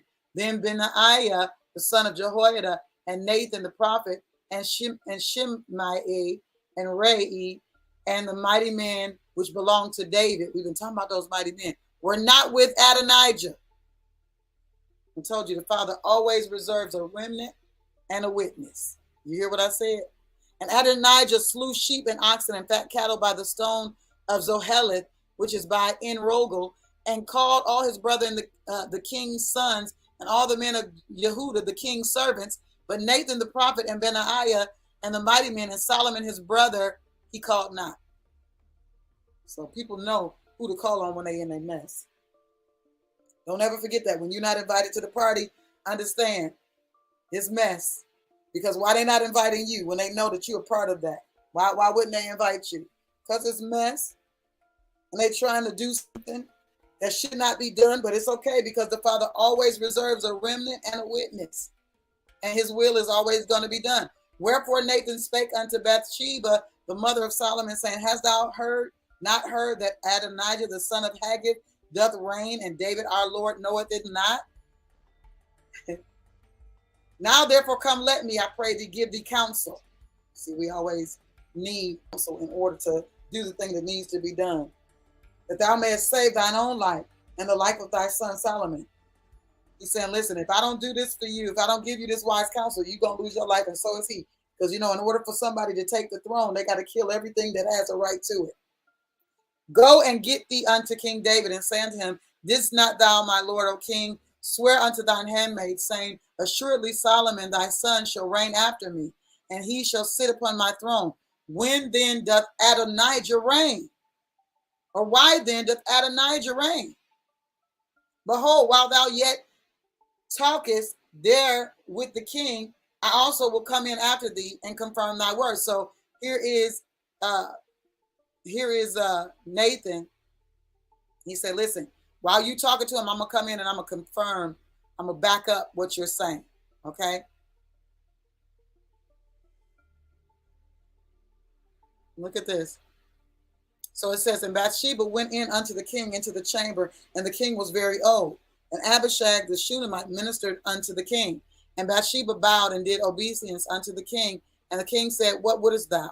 And she said unto him, My lord, thou swearest by the Lord thy God unto thine handmaid, saying, Assuredly Solomon thy son shall reign after me, and he shall sit upon my throne. And now, behold, Adonijah reigneth. And now, my lord the king, thou knowest it not. And he slayeth oxen and fat cattle and sheep in abundance, and hath called all the sons of the king, and Abiathar Abiathar the priest, and Joab the captain of the host. But Solomon thy servant hath he not called. He called all the sons of the king. All your sons he called. And Abiathar the priest, and Joab the captain of the host included, but Solomon thy servant he hath not called. And thou, my lord king, the eyes of all Israel are upon thee. This don't look right. That thou shouldest tell them who shall sit on the throne of my lord the king after him, and somebody doing something different. This don't look right. Otherwise it shall come to pass, when my lord the king shall sleep with his fathers, that I and my son Solomon shall be counted offenders. And lo, while she yet talked with the king, Nathan the prophet also came in, and they told the king, saying, Behold, Nathan the prophet. And when he was come in before the king, he bowed himself before the king with his face to the ground. And Nathan said, Oh, my lord, O king, hast thou said Adonijah shall reign after me, and he shall sit upon my throne? For he is gone down this day, and has slain oxen and fat cattle and sheep in abundance, and hath called all the king's sons and the captains of the host, and Abiathar the priest. And behold, they eat and drink before him, and say, God save King Adonijah.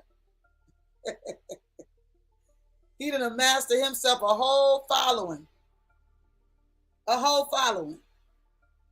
Y'all remind me to put, well, we're going to give them a moment because I don't know what that is. But remind me to give, okay, I see it now.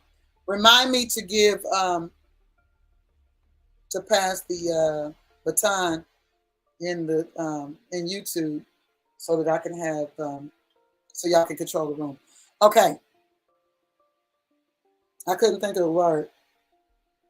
So control the room is what I'm saying. But me, even me, thy servant, and Zadok the priest, and Benaiah the son of Jehoiada, and thy servant Solomon hath he not called. Is this thing done by my lord the king, and thou hast not showed it unto thy servant, who should sit on the throne of my lord the king after him? Then King David answered and said, call me Bathsheba. And she came into the king's presence and stood before the king.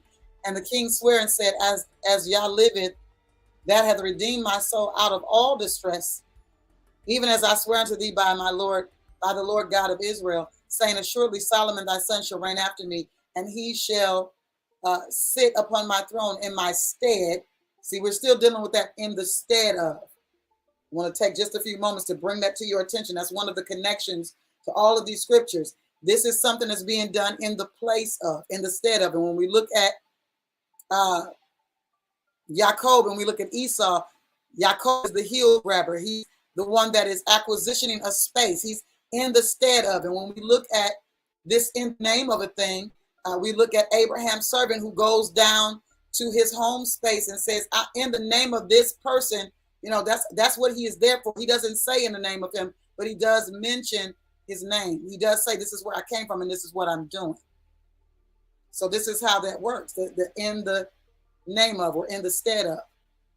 Even so will I certainly do this day.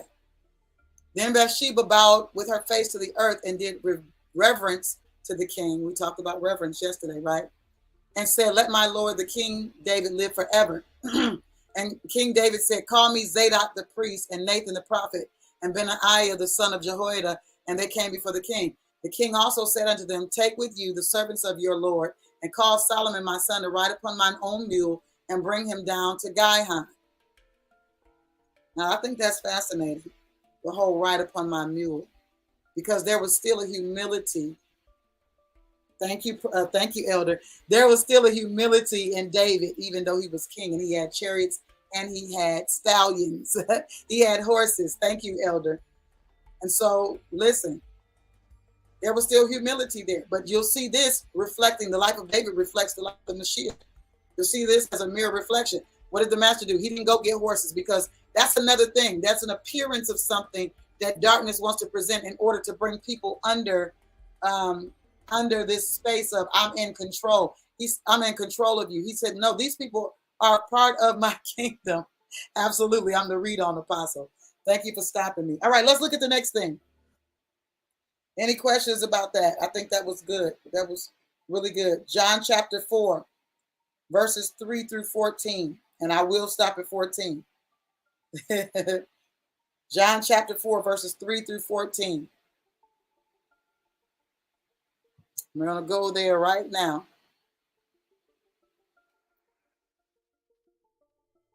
One moment, please. All right, I'm pulling up John chapter 4. We're going verse 3 through 14. And I will make sure. Give me 1 second, guys. I'll be right back. I've got to.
All right. Thank you for your patience. This is, again, the beauty of having a co-host. When you got to go do something, you got somebody to back you up.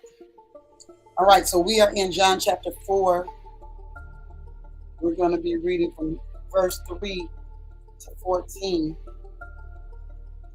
Verse 3 to 14. Thank you.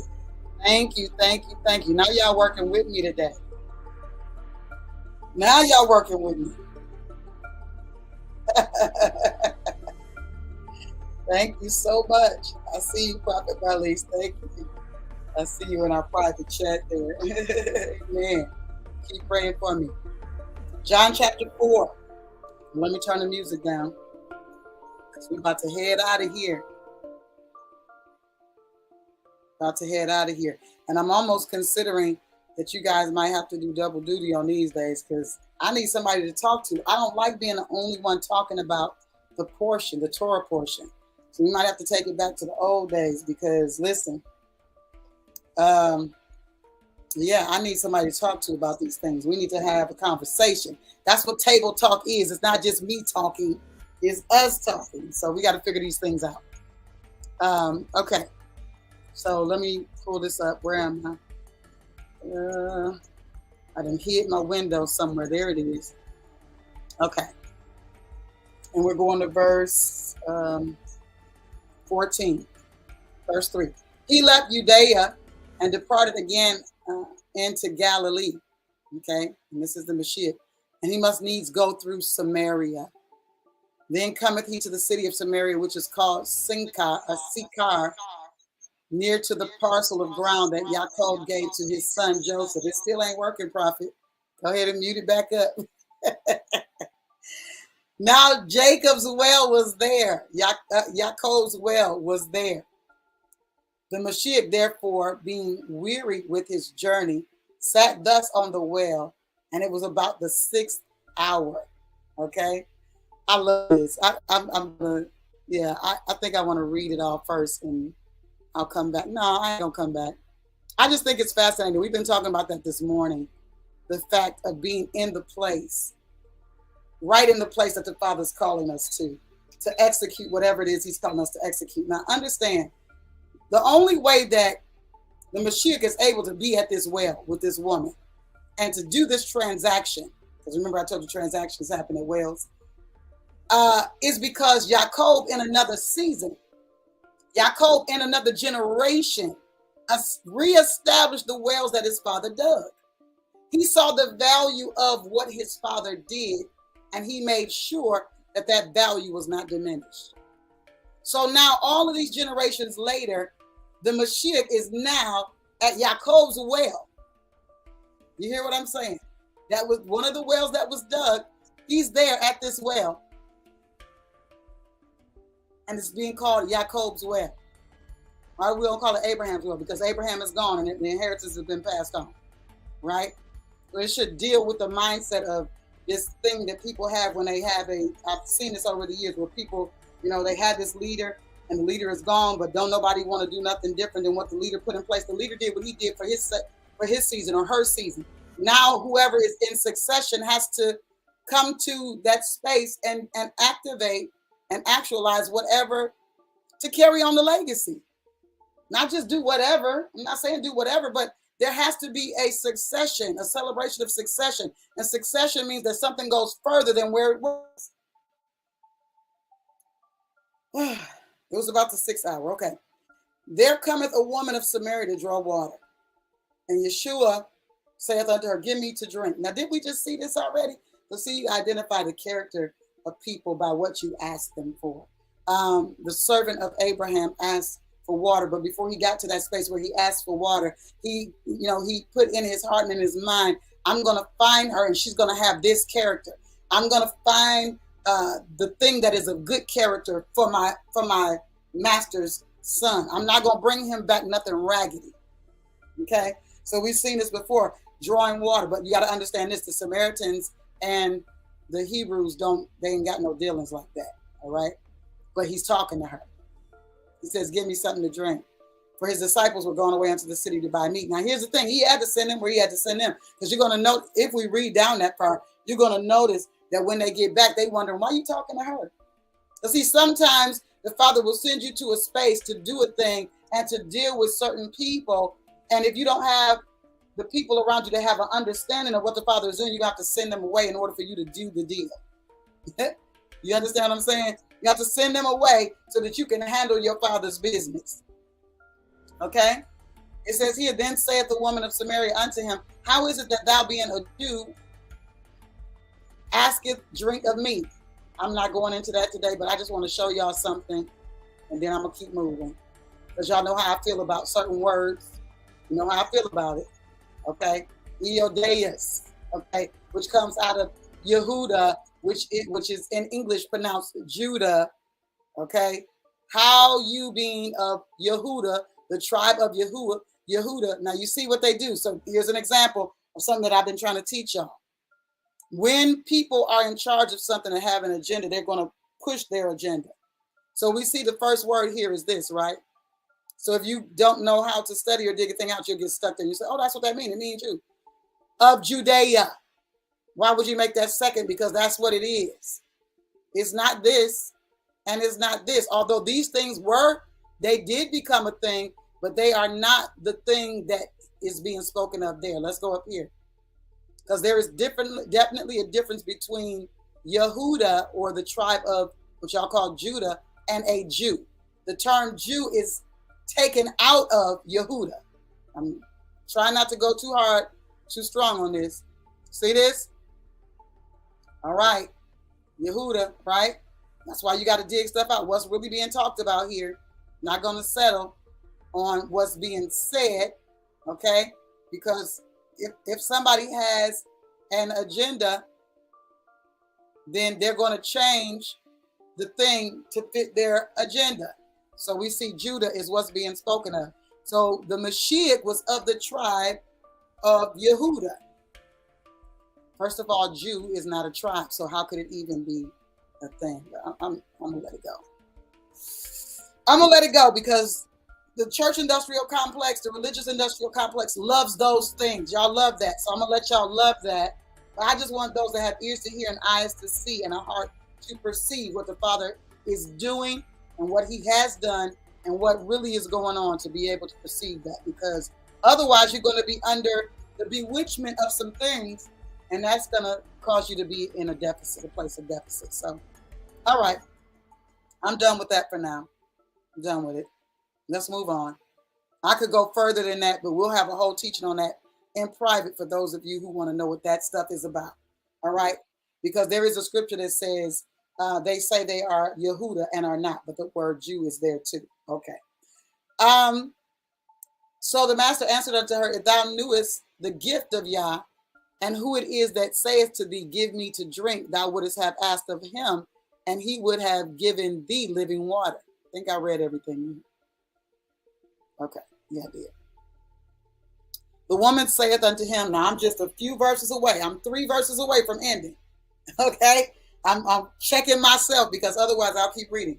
The woman saith unto him, sir, thou hast nothing to draw with, and the well is deep. From whence then hast thou that living water? So when people are dealing with things from a natural perspective, a very carnal perspective, they don't have spiritual understanding. She understands the depth of the well. She understands from a natural perspective. If he's talking from a natural perspective, how are you going to access what you're talking about? But when the Father is dealing with spiritual things, then he has already given the tools necessary to acquisition the thing that he's talking about. He's talking about something spiritual. He's not talking about natural. Art thou greater than our father Jacob? Do you notice that, Yaakov, don't you know that everybody always wants to compare you to something before you? Because when you start doing the thing that you are supposed to be doing according to succession, because you know the kingdom is a moving kingdom. It's not a standstill. It doesn't, oh, we've attained this, oh, we've attained that. We just stop there. No, it's a moving system, okay?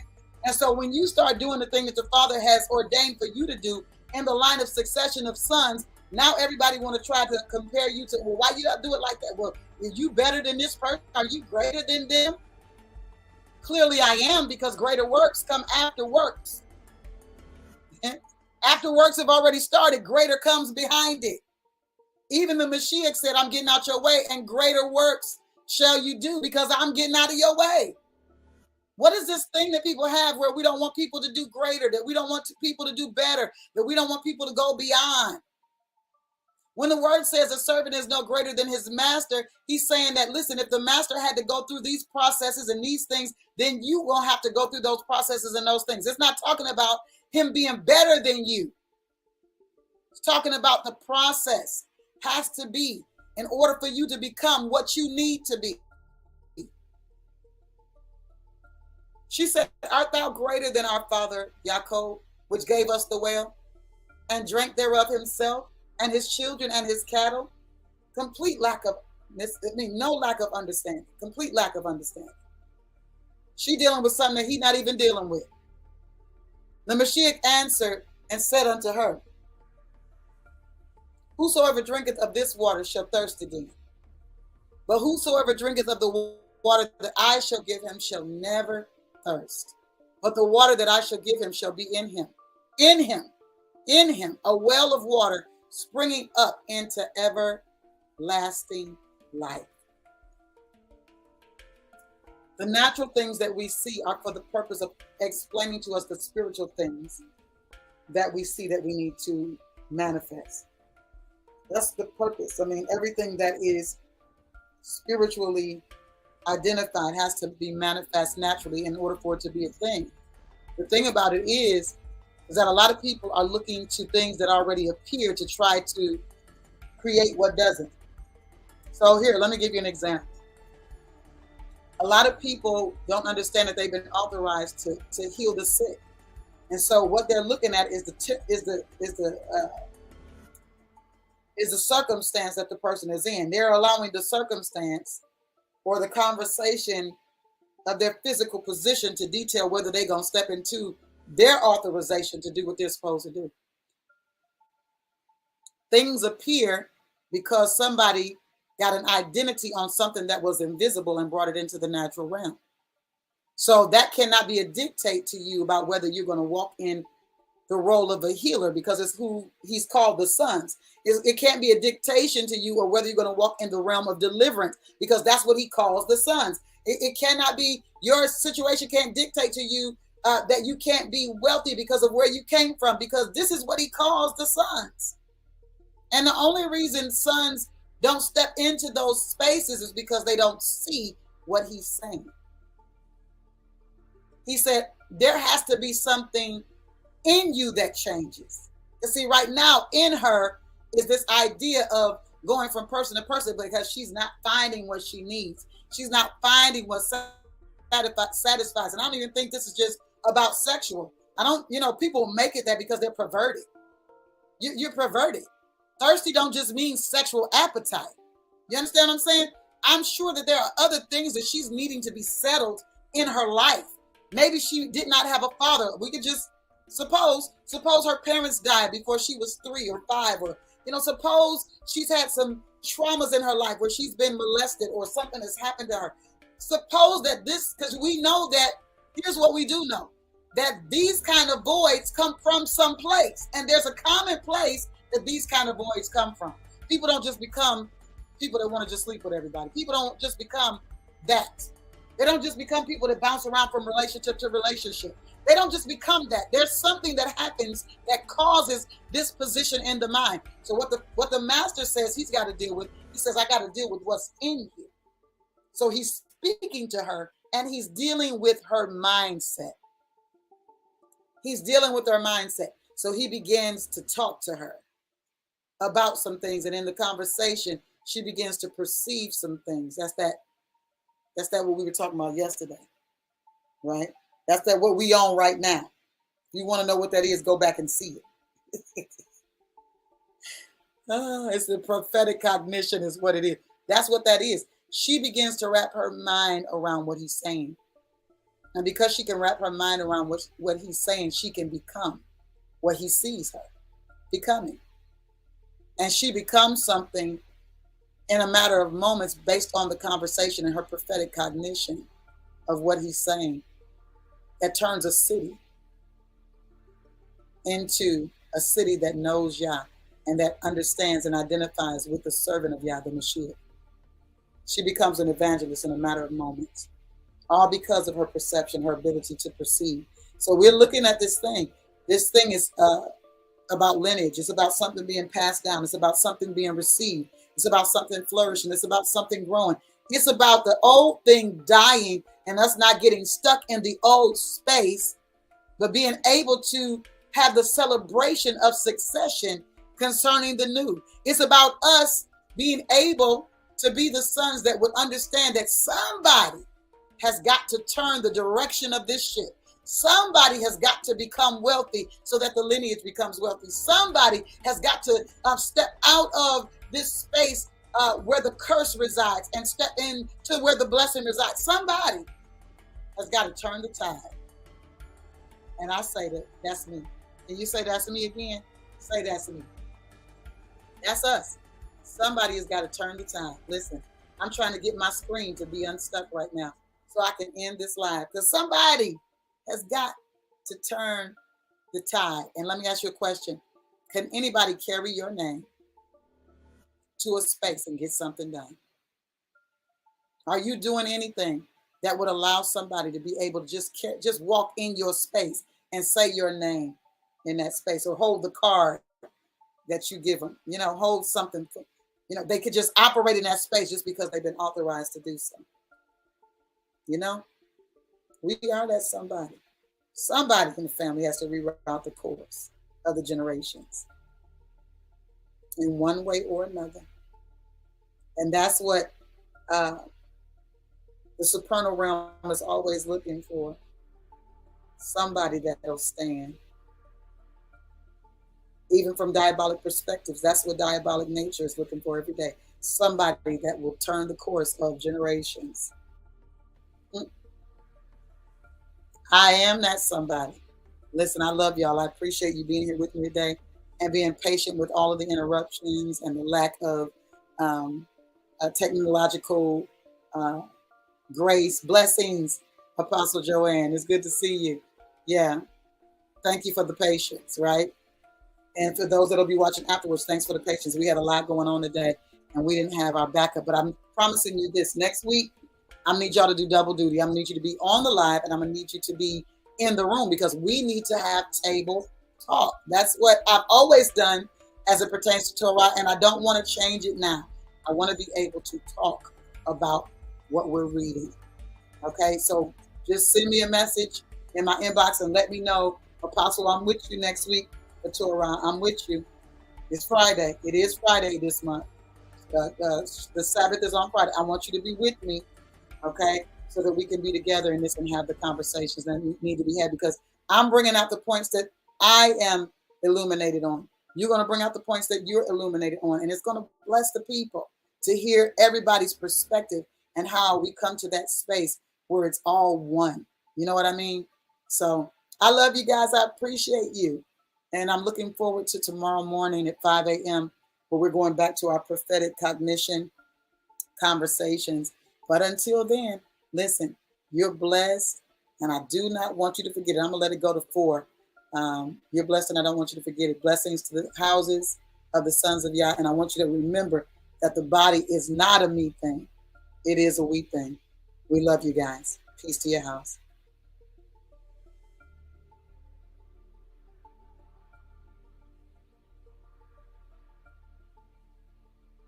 Of course, my wheel is scrolling, so I can't get out of the live yet. So you guys can just fellowship in the chat. Just bless each other. Can y'all send a blessing to one another today? Just bless the sons today. I know Prophet says shalom, shalom. We know that that contains the blessing. But can you be very specific? You know what stands out to me, that conversation that was had with Revka, when her people were like, listen, go with them, and then they began to bless her. Just put a blessing in the chat for the sons of Yah. I'm going to do one.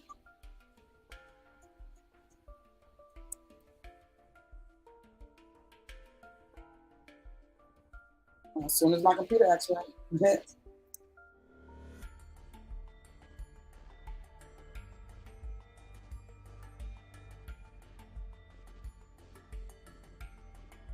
There we go.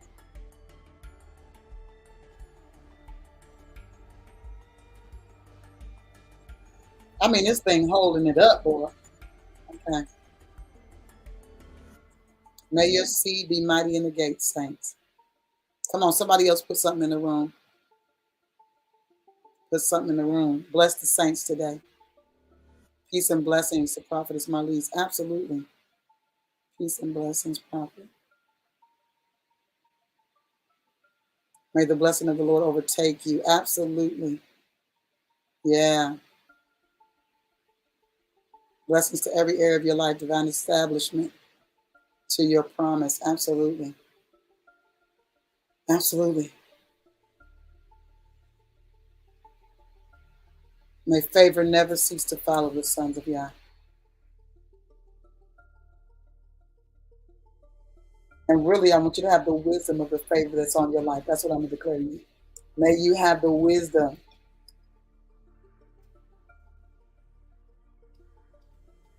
of the favor of Yah on your life. Okay, we're about to go to 4.